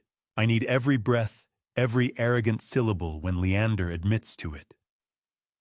I practiced the triggers, the verbal cues designed to stroke his ego, and the specific distress script. The wire on my skin felt like a cold copper snake, waiting for the right moment to strike. "Remember, Commander," the technician said, his eyes meeting mine with professional gravity. "If things go south, the word is anchorage. We'll be through the door in 4 seconds. I nodded, already pulling my shirt back on the technical precision of the sting, providing the only anchor for my rage. While Thorne continued digging through the asset disposal folder, a final image popped onto the main screen. It was a grainy, black-and-white funeral surveillance photo showing Leander and Gregory Vance shaking hands near Silas's casket. I leaned in, realizing the metadata showed the photo had been taken by a private surveillance team Alara had hired to watch her own husband. I looked at the funeral photo and realized Alara wasn't just Leander's accomplice. She was his insurance policy, and she had been collecting evidence of his betrayal long before I ever found the key. She wasn't just hiding from the truth, she was weaponizing it for her own survival. I saw the glare of high beams in my rearview mirror, a sudden blinding sun in the midnight fog, and I knew the time for legal games had ended, and the time for survival had begun. I was pushing my truck hard along the serpentine curves of Highway 1, the icy spray of the Pacific hitting the windshield in rhythmic, violent bursts. The black sedan behind me didn't have its running lights on, just those predatory halogen eyes. It surged forward, attempting a professional pit maneuver to send me over the 200-foot drop into the black surf below. Using my Coast Guard heavy vehicle training, I didn't panic. I watched the sedan's front quarter panel shadow mine. Then I slammed the brakes at the exact moment of intended impact. The attacker overshot tires, screaming on the salt-slicked asphalt as they fishtailed wildly. "Not tonight, you son of a bitch!" I growled, my hands steady on the wheel. Not on my watch. I floored the accelerator, taking a narrow fire road shortcut that only locals and rangers knew, the smell of burning rubber and hot engine oil filling the cab as I tore toward the hidden facility. I reached down to check on Wren's wheelchair, which I had secured in the back earlier, and my fingers brushed against a small, cold lump of plastic. I pulled it free and realized it was a magnetic GPS tracker. They weren't just following my truck. They were tracking the living patient Zero directly. I arrived at the Bodega Bay estate with the engine ticking from the heat. Dr. Sterling was already waiting in the subterranean garage, her face a mask of controlled urgency. She had prepped the 3 remaining children, their small forms bundled against the coastal chill. Tires screamed on the asphalt, a sound like a wounded animal in the dark, but it was distant, coming from the main gate. "Commander, they were at the perimeter 5 minutes ago, Doctor," Sterling said, her voice tight. "We have to move now." We began loading the kids and the portable life support systems into the unmarked armored van Silas had kept hidden for this exact scenario. The rhythmic, artificial beep of the children's portable monitors was the only clock that mattered now. "I'm taking them to the old lighthouse station," I told her as I helped Wren into her seat. "It's off the grid and federally protected." The armored van was our metal ark, carrying the only hope left in a world that wanted to drown it. I felt the heavy, vibrating thud of the van's armored door closing, sealing the children away from the wolves outside. We moved out through the coastal scrub, the pale, ghostly light of the lighthouse appearing in the distance like a beckoning finger. As we reached the secondary safe house, Sterling reached into her pocket and pulled out a small rectangular object. "I found this hidden inside the facility's medical fridge Thane," she whispered, handing me a private keycard embossed with Alara's name. It wasn't just near the data. It was tucked behind the primary cellular samples. I held Alara's keycard. The plastic cold and damning, and realized my daughter hadn't just betrayed Silas. She had been trying to contaminate the samples, attempting to kill the very children he'd died to save. The betrayal had moved beyond greed. It had become a calculated erasure of everything my son had built.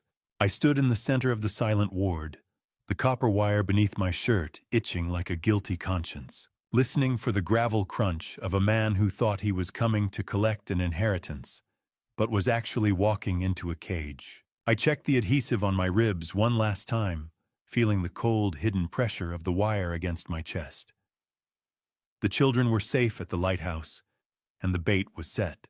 I moved into the library, the dry, rhythmic ticking of the wall clock, counting down the seconds of Leander Mercer's freedom. When the front door finally groaned open, I slumped into a leather armchair, a glass of amber liquid in my hand. I made sure the clink of ice against glass was audible, the sound of a broken man seeking solace in a bottle. Leander entered with the confidence of a king, his eyes already scanning the architecture, calculating the square footage for a quick resale. He didn't see a threat. He saw a relic. "I'm tired of the fog, Leander," I said, my voice thin and hollow. "I'm ready to sign the deeds. I just need to know.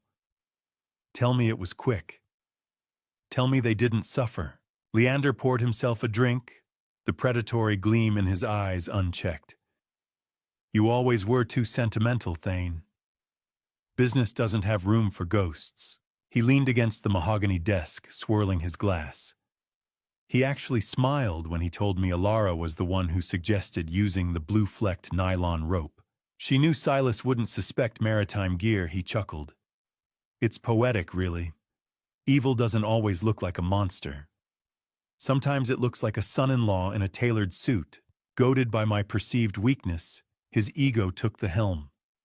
He mocked Silas and Rhea for being Boy Scouts who tried to disrupt a multi-billion-dollar ecosystem.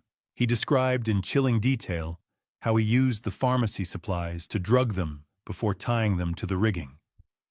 He wanted to ensure they went down with the ship while he watched from the powerboat. Silas and Rhea looked at me like I was a monster. Leander continued, his voice dripping with arrogant satisfaction. They begged for each other's lives, but I told them I was just a consultant clearing a debt. "The blue rope held just fine, Commander. Your son and daughter-in-law's Coast Guard knots were the only things that worked that night." He laughed about the $500,000 PharmaCorp bonus, calling it the easiest money he ever made. "How do you sit across from the man who drowned your children and keep your hands from reaching for his throat?" I gripped the chair arms until my knuckles turned white, maintaining the facade of a shattered father. "I can still see their faces when the water started coming in," Leander said, his eyes glinting with a cruel pleasure. Rhea screamed for Silas. Silas begged me to let her go. But you know what the best part was? They died together. How romantic. He reached into his jacket and produced a syringe, the sharp, metallic smell of the surgical needle cutting through the scent of old books. He admitted his plan was never to send me to a nursing home. He was going to administer a terminal dose tonight and claim I died of a broken heart. It was the final piece of the puzzle recorded by a dozen federal ears.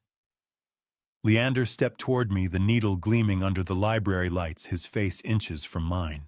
"Anchorage is a long way off, old man," he whispered, unaware that he had just spoken the very word that would end his life as a free man. I didn't flinch. I just looked him in the eye and waited for the world to crash in on him. The library windows didn't just break. They disintegrated in a hail of flashbangs and black-clad figures, the sudden violence of the law finally catching up to the silence of my son's murder. I didn't flinch as the blinding white strobe of the diversionary charges turned the room into a fragmented nightmare. Leander's hand froze mid-air, the needle trembling, as his predatory arrogance dissolved into a stuttered, animalistic panic. Federal agents swarmed through the shattered glass, their commands a guttural roar that drowned out the acrid smell of gunpowder and floor wax. Agent Thorne led the stack, moving with a controlled ferocity I remembered from our days on the water. He didn't just detain Leander. He slammed him against the mahogany desk where the man had just been bragging about the easiest money he ever made. "Get on the ground." Thorne bellowed, the sound of metal meeting wood echoing through the ward. Leander dropped the syringe as if it had turned into a viper, his hands flying up, while red laser dots danced across his expensive silk shirt. "Thane, tell them." He shrieked, his voice cracking into a pathetic weeping wreck. "Tell them it was a joke." I stood perfectly still, a ghost in the middle of a hurricane, watching the man who had tied my son to his own ship crumble into nothing. An on-site technician moved toward the fallen syringe, his eyes widening as he ran a quick field scan. "Commander," he said, his voice tight with disbelief, "this isn't a sedative. It's a concentrated dose of the cellular serum." Leander hadn't just intended to kill me. He wanted to execute me with the very miracle Silas had died to protect. Silence is the loudest sound in a room full of handcuffs. It settled over the library as a second team marched Alara through the door. They had intercepted her at the perimeter gate, and the metallic clicking of heavy-duty zip ties around her wrists was a sound that cut deeper than any knife. Her mask of clinical detachment had shattered into a wild, manic terror. For a fleeting second, I saw the little girl I used to take fishing, but that ghost was erased when she began to scream. "You think you're a hero, Dad?" she wailed, her high-pitched voice echoing off the acoustic tiles. "You're just a dinosaur protecting a grave. Silas ruined us. He deserved to die for what he was doing to our future." Watching my daughter in chains was like watching my own reflection shatter in slow motion. The betrayal was complete, a total moral collapse, recorded on every microphone taped to my skin. The cold, sharp bite of the winter wind whistled through the broken glass as I turned to Thorne. "Take them out of my sight," I said, my voice barely a whisper. "Before I forget, I'm a man of the law." Thorne nodded, signaling the team to haul them out. But as Alara reached the threshold, she twisted her head back, a jagged, hideous smile on her face. "You're too late anyway," she spat. "Gregory Vance is already at the lighthouse.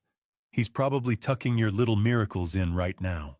I looked at Thorne, the color draining from his face, as his radio crackled with a frantic distress signal.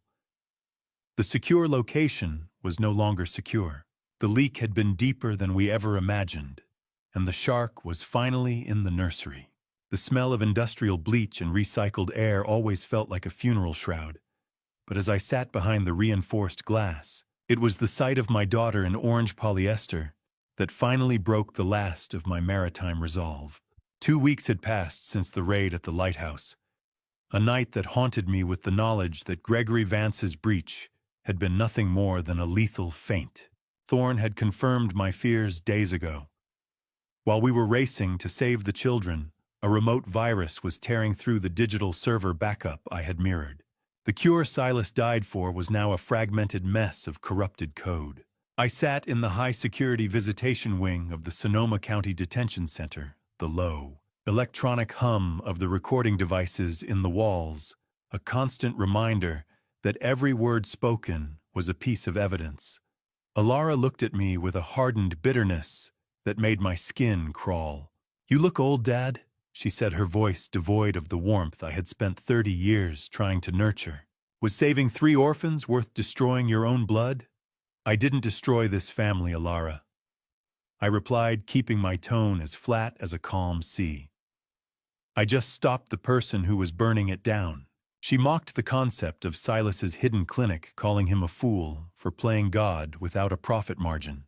Glass is a strange barrier. It lets you see the monster, but it keeps the scent of the blood away. I watched the cold, oily smear of her fingerprints on the glass as she leaned closer, her eyes flashing with a predatory intent that I finally recognized as her true nature. I remained stoically silent, letting the recorder capture her lack of remorse. Just as I prepared to stand and end the session, She stopped me with a single, slow movement. She placed her hand against the glass over her abdomen, her expression shifting into something sickeningly triumphant. "I'm pregnant, Dad," she whispered. 12 weeks. If I go to prison for life, your only grandchild grows up in the system." The news hit me like a rogue wave, a sudden sharp kick of adrenaline that left me breathless. "You're using a life that hasn't even begun to pay for the ones you took." I said, the bitter taste of jailhouse coffee rising in the back of my throat. How many generations of garrisons have to pay for the sins of one afternoon in the fog? I walked away from the booth without looking back, my boots echoing on the linoleum like a death knell. I climbed into my truck, the rhythmic thumping of the heater fighting the January chill as I sat in the parking lot. I pulled up the audio from the session, intending to verify the recording for Thorne, but as I reviewed the tape, I heard something the room's ambient noise had nearly buried. Alara had been whispering into a hidden wire of her own, a desperate confession to a district attorney she'd been dealing with for weeks. She had been preparing to flip on Leander long before I ever breached the lab. I listened to the tape again, the sound of Alara's secret deal crackling through the speakers, and I realized that in a family of sharks, I was the only one who hadn't learned how to bite until it was too late. I stood in the back of the federal courtroom, watching the high-definition cameras capture the fall of a multi-billion-dollar empire, while the woman I raised was led away in chains. The air in the gallery was thick with the smell of floor wax and old wood, a scent that usually promised stability, but today only underscored the magnitude of the wreckage. Outside, the muffled roar of the crowd sounded like a distant storm surge, a million voices demanding the justice I had spent months hunting in the dark. In the courthouse lobby, the news montages were relentless. The mirrored data I had secured from the Bodega Bay facility had been released by the FBI, exposing PharmaCorp's systematic suppression of pediatric cures. Today's leak confirms that PharmaCorp put a price on the life of every child in America, a reporter shouted over the din. Protests had erupted globally, as the Protocol 7 efficacy rates were verified by independent labs. The corporate board, including Gregory Vance, had been indicted on RICO charges. They didn't just hide a cure, they patented a murder. In a move that stripped the profit from the predators, the federal government seized all of PharmaCorp's assets and granted the Protocol 7 patents to a nonprofit foundation led by Dr. Sterling. Silas and Ria's life's work was finally free for the world, a lighthouse in a sea of corporate greed. Justice is a cold meal served in a room with no windows. The sentencing began with a silence so absolute it felt heavy. Judge Miller, a woman whose face was a map of 60 years of unwavering adherence to the law, stared down at the defendants with a gaze that could wither granite. Leander Mercer was sentenced to life without parole for the double homicide of Dr. Silas Garrison and Dr. Ria Garrison, as well as corporate espionage. The weight of the evidence, the blue-flecked rope, the anchorage recording the blood money, left him a hollowed-out wreck in a tailored suit. Alara received 8 to 15 years. Her plea deal was mitigated by her pregnancy and cooperation with investigators, but hardened by the evidence of her attempts to contaminate the medical samples and her role in the gaslighting campaign. The defendant's actions were not a lapse in judgment. They were a calculated erasure of human life for profit, Judge Miller declared. The gavel's strike was the final shot, in a war that had no survivors, only witnesses. The echoing, hollow thud of the judge's gavel signaled the end. I hoped the money was worth the silence, Alara, I thought, as she was escorted through the heavy oak doors toward the holding cells. She didn't look at me until the very last second. As she passed, she dropped a folded piece of paper at my feet, with a quick, desperate flick of her wrist. I waited for the blinding flashes of 100 press cameras to subside before I retrieved it. It was a hand-drawn map to a safe deposit box, containing Leander's black book, a ledger of every other doctor PharmaCorp had neutralized over the last decade. It was her final act of insurance, or perhaps a desperate attempt at a legacy for the child she carried. I walked out of the courthouse, the weight of the safe deposit key in my palm feeling heavier than the service pistol I'd carried for 30 years. I gripped the key to the safe deposit box, the cold metal promising a journey into a darkness even deeper than the one I'd just escaped. The war was over, but the ghosts were only just beginning to speak. The Pacific doesn't forgive, and it certainly doesn't forget. But today the waves felt less like a thresher and more like a heartbeat as I sat on the porch with the morning mail.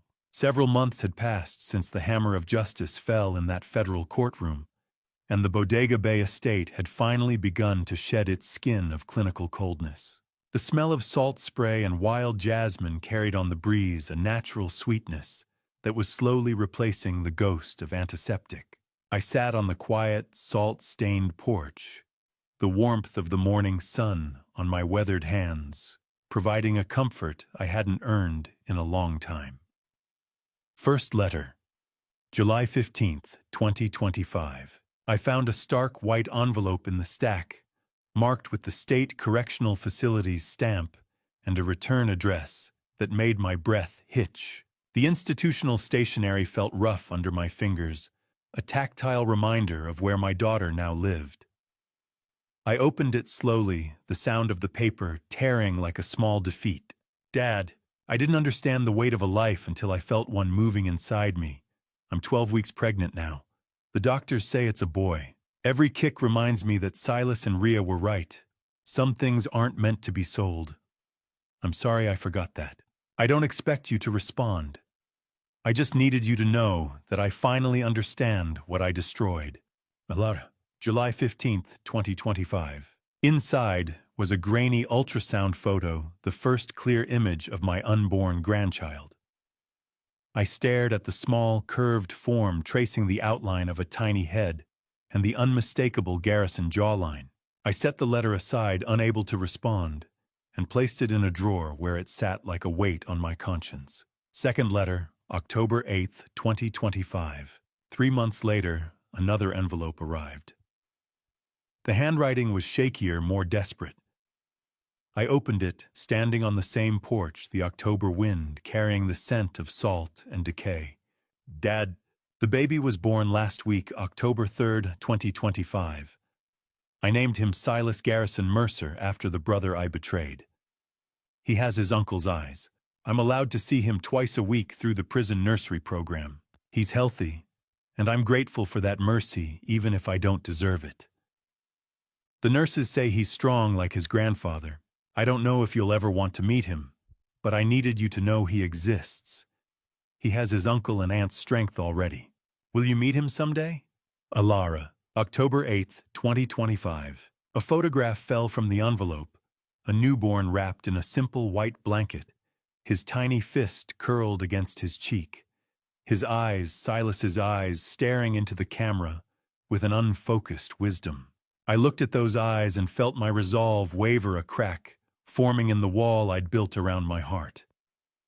But I still couldn't bring myself to reply. I placed the photo next to the first letter, creating a small shrine to a relationship I didn't know how to repair. The dead don't need apologies. The living need a reason to stay that way. The realization hit me with a profound sense of responsibility. I couldn't save my son and daughter-in-law, and I couldn't save my daughter's soul from the choices she made, but I had been given a third chance to protect the bloodline. You're going to have a better name than the ones we left behind, little one. I whispered, my voice thick with a dawning hope. The storm is over. Now we just have to learn how to walk on the shore. The rhythmic, soothing sound of the tide going out seemed to echo my own internal shift. I made a silent vow that this child would grow up knowing the truth of Silas and Rhea's sacrifice, rather than the shadow of Leander's debt. I turned the photo over to look for a date, but my eyes landed on the single line Alara had written in a careful, trembling script on the back. It was the name she had chosen for the boy, Silas Garrison Mercer, October 3rd, 2025. I turned the photo over and saw my son's name written in my daughter's hand, and for the first time in a year, the fog in my chest finally began to lift. I looked out at the horizon, accepting the burden of a complicated future, ready to be the grandfather my son and daughter-in-law would have wanted me to be. I was kneeling in the dirt, the smell of garden mulch and fertilizer filling my lungs, when the mail carrier's truck slowed at the gate, a sound that usually meant bills, but today carried the weight of fresh ghosts. The damp earth of the Bodega Bay estate was a grounding force, a reminder that life continues to churn even when the heart is stalled. I wiped my hands on my canvas trousers and walked toward the mailbox, the distant, mournful cry of a seagull over the cliffs, punctuating the heavy silence of the late December afternoon. Third letter. December 24th, 2025. The envelope was thicker this time, arriving on Christmas Eve. I sat on the porch steps, the rough wood biting into my thighs as I tore the paper open with trembling fingers. Inside was both a letter and a small card, with a tiny blue handprint pressed into the paper, a gift I hadn't asked for but couldn't ignore. Dad, it's Christmas Eve, and I'm writing this from a cell that smells like disinfectant and regret. Little Silas smiled for the first time yesterday, December 23rd. The prison counselor told me I need to stop blaming Leander and accept full responsibility for my choices. She's right. I chose to open that gas valve. I chose to turn on my own father. I chose to betray my brother and sister-in-law for money I never even saw. I don't expect forgiveness, but I want you to know that I've changed. Not because of the bars, but because of him. When he looks at me with those eyes, Silas's eyes, I see everything I destroyed. And I see a chance to do one thing right. Merry Christmas, Dad. I hope yours is warmer than mine. Alara. December 24th, 2025. I held the card with the tiny blue handprint, feeling the wall around my heart soften just slightly. The print was so small, so fragile a reminder that innocence still existed even in the wreckage of our family. I placed it carefully in the drawer, with the other letters a growing archive of apologies I wasn't ready to accept, but couldn't bring myself to destroy. Fourth letter.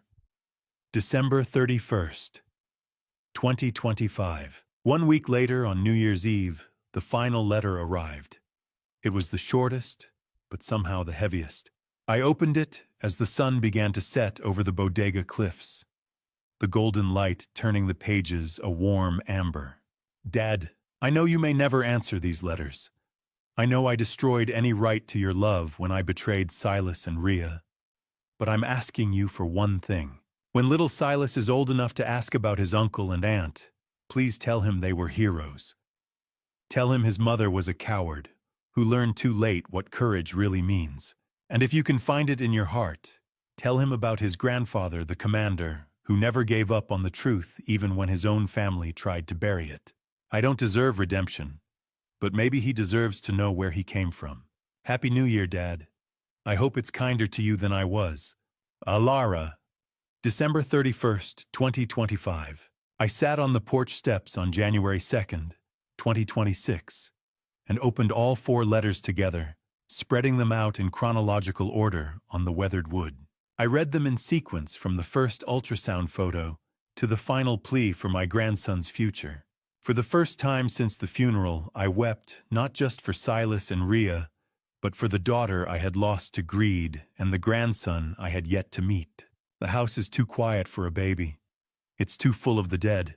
I moved to place the letters back in their envelopes, but as I adjusted the cheap plastic frame I'd grabbed from the drawer months ago, I noticed a slip of paper tucked into the backing of the ultrasound photo. It was a small handwritten note in Silas's precise script, a coded message I had missed during the initial audit months ago. It was a set of coordinates and a bank routing number for a trust Silas had established before the accident. He knew. He had known Alara was pregnant before he died, and had already built a fortress of financial protection for this child. I stared at the infant's tiny clenched fist in the photo, and realized the true battle for Silas and Rhea's legacy wasn't fought in a lab or a courtroom. It was starting right now. In a nursery I wasn't prepared to build.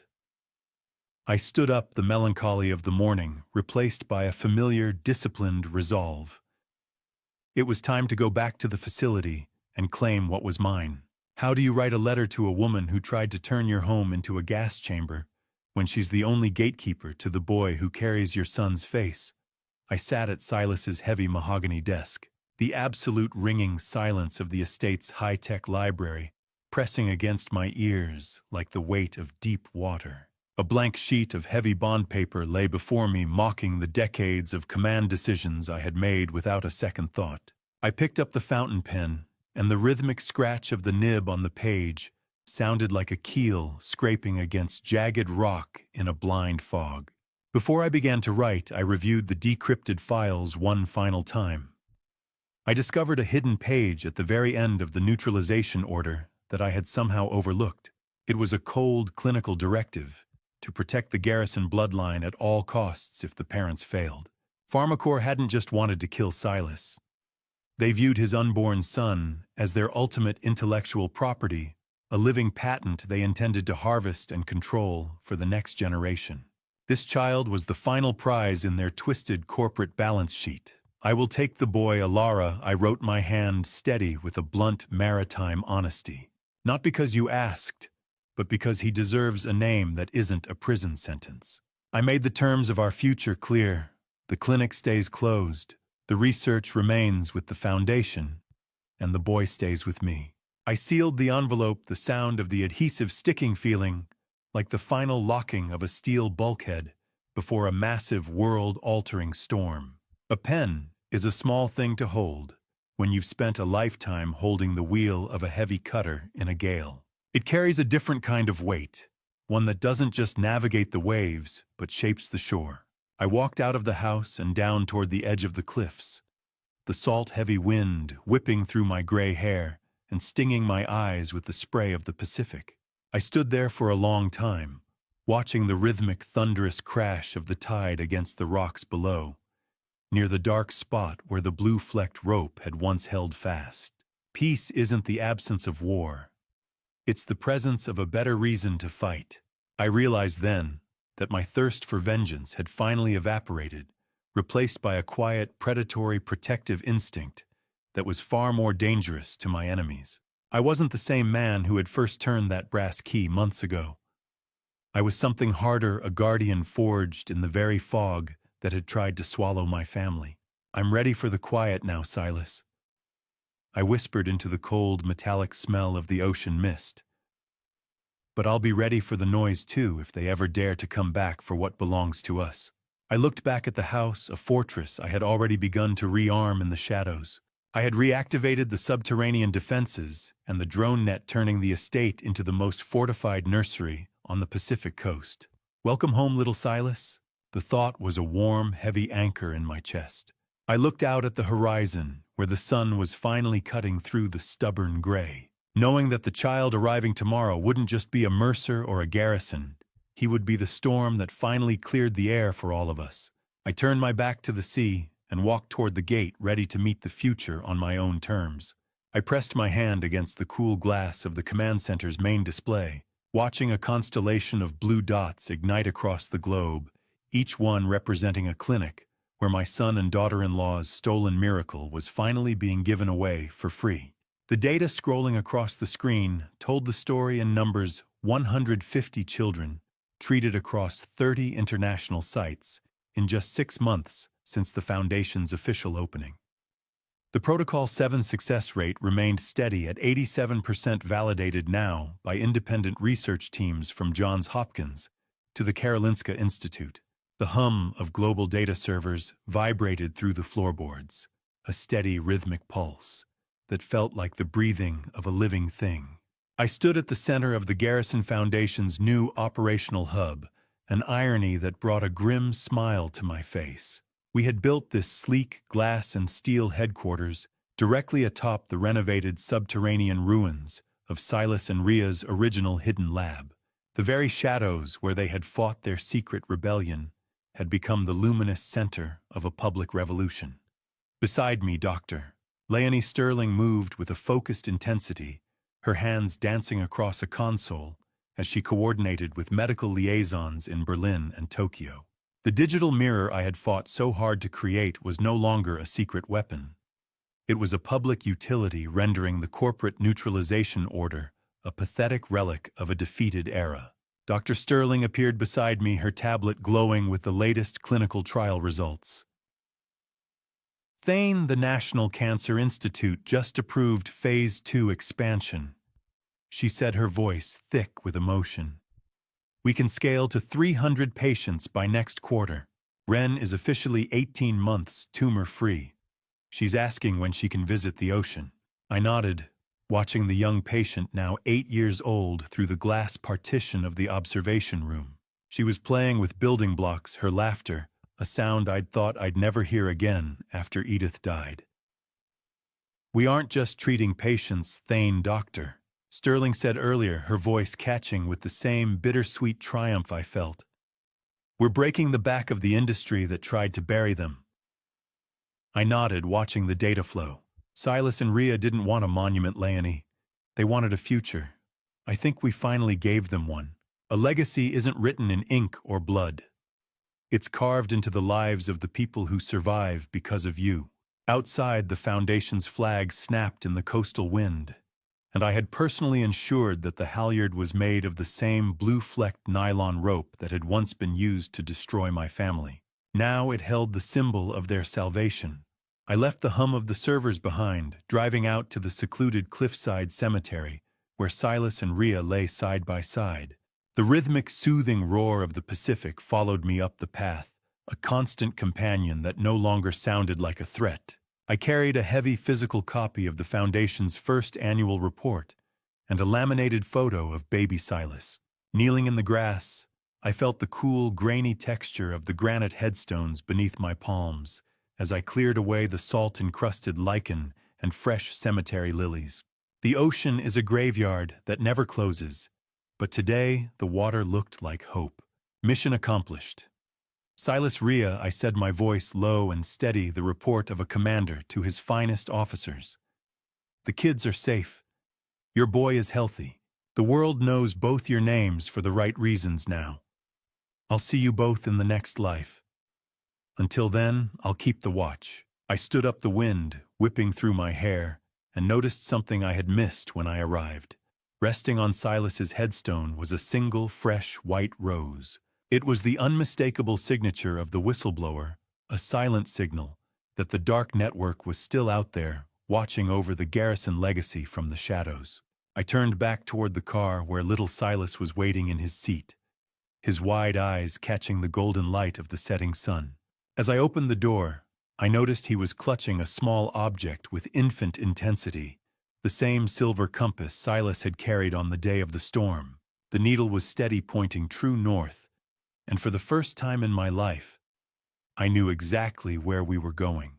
The sand was cold beneath my boots, a familiar grit that had grounded me through every storm. But today, the ocean didn't sound like a threat. It sounded like a conversation. I walked slowly along the Bodega Bay shoreline, the rhythmic low roar of the Pacific acting as a steady bass note to the light splashing of the tide. Little Silas, now a toddler with the garrison jawline and a quiet, watchful intensity in his blue eyes, clutched his father's silver compass as if he already understood the weight of the heading.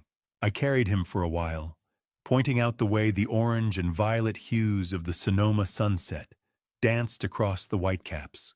The smell of salt spray and damp kelp was thick in the air, a scent that once reminded me of loss, but now only spoke of endurance.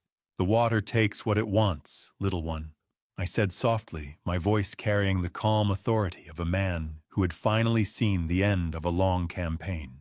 But it always leaves something behind on the shore. I watched his small fingers trace the cold silver weight of the heirloom compass, the needle vibrating slightly before settling true north. I had recently finalized the paperwork to deed the entire Bodega Bay estate to a specialized trust. It was no longer my fortress. It was now a permanent sanctuary for the survivors of Protocol 7, ensuring the land that saw so much blood became a home for the children Silas and Rhea had died to save. Forgiveness is a slow tide. It doesn't happen all at once, but eventually the jagged edges of the rocks are worn smooth. I felt that smoothing now, a deep reconciliation with the man I had been and the man I had to become. Steady as she goes, I whispered as I set the boy down on the cool, shifting texture of the wet sand. You've got the helm now. He didn't stumble. He simply stood there watching the waves with a reflective depth that mirrored his namesake. I reached into my pocket and pulled out my old Coast Guard commander's coin, the metal worn smooth by years of nervous habit. It represented a lifetime of following orders of tactical rigidity and of a war that had finally reached its conclusion. As the sun dipped below the horizon, casting a final brilliant flare of gold across the water, I tossed the coin into the deep. I watched it vanish into the foam, a final resignation from my role as a soldier of the past, so that I could finally be a shepherd for the future. I didn't feel the loss of it. I felt the lightness of a mission completed. The silence that followed wasn't the empty kind that had haunted my house for years. It was a ringing, vibrant peace. I reached down and took the boy's hand, holding the compass that once belonged to both his father and mother, and together we turned away from the water to walk home carrying their legacy forward. I stood at the water's edge, the compass needle in the boy's hand, settling true north, and realized that for the first time in my life, I wasn't waiting for the storm. I was simply standing in the light. The cycle of the tides would continue, but the garrison legacy was no longer a story of secrets and shadows. It was a heading clear and unwavering cut into the horizon. The boy looked up at me, his small voice barely audible over the waves. "Grandpa, where are we going?" I smiled, the first genuine smile in what felt like years, and knelt down to his level. "Home, little Silas. We're going home. And tomorrow I'll tell you all about your father and mother, the two bravest people I ever knew." I stood up, lifting him onto my shoulders, and we walked together along the shoreline as the last light of day faded into the deep blue of evening. Behind us, the waves continued their eternal rhythm, washing away footprints, but never the memory of those who had walked before us. Looking back now, I realized the hardest truth was not discovering the conspiracy or facing the men who killed my son.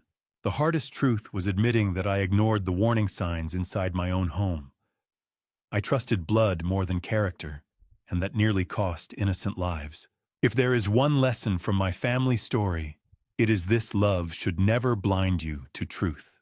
A real family story is not defined by loyalty at any cost, but by the courage to stand for what is right, even when the enemy shares your name. And if this family story proves anything, it's that silence can sometimes be more dangerous than betrayal. I also learned something painful about revenge.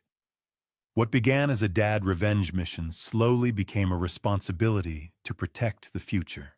True dad revenge is not about destruction. It's about defending those who cannot defend themselves. In the end, the real meaning of dad revenge was making sure my son's sacrifice saved lives instead of disappearing into darkness. If I could give you one piece of advice, it would be this: never ignore the quiet unease in your heart when something feels wrong. Pride, denial, and blind love can build the perfect shelter for betrayal. I believe God sometimes allows us to walk through the darkest storms so we can finally see the truth in the light. Thank you for walking with me all the way to the end of this journey. I'd really like to hear your thoughts. What would you do if you discovered the people closest to you were hiding something this dangerous? Share your perspective in the comments. If this story moved, you consider subscribing so you don't miss future stories like this one. A small note: while this narrative draws inspiration from real-world themes and human conflicts, certain elements have been dramatized for storytelling purposes. If this type of story isn't your preference, feel free to explore other videos that may suit you better.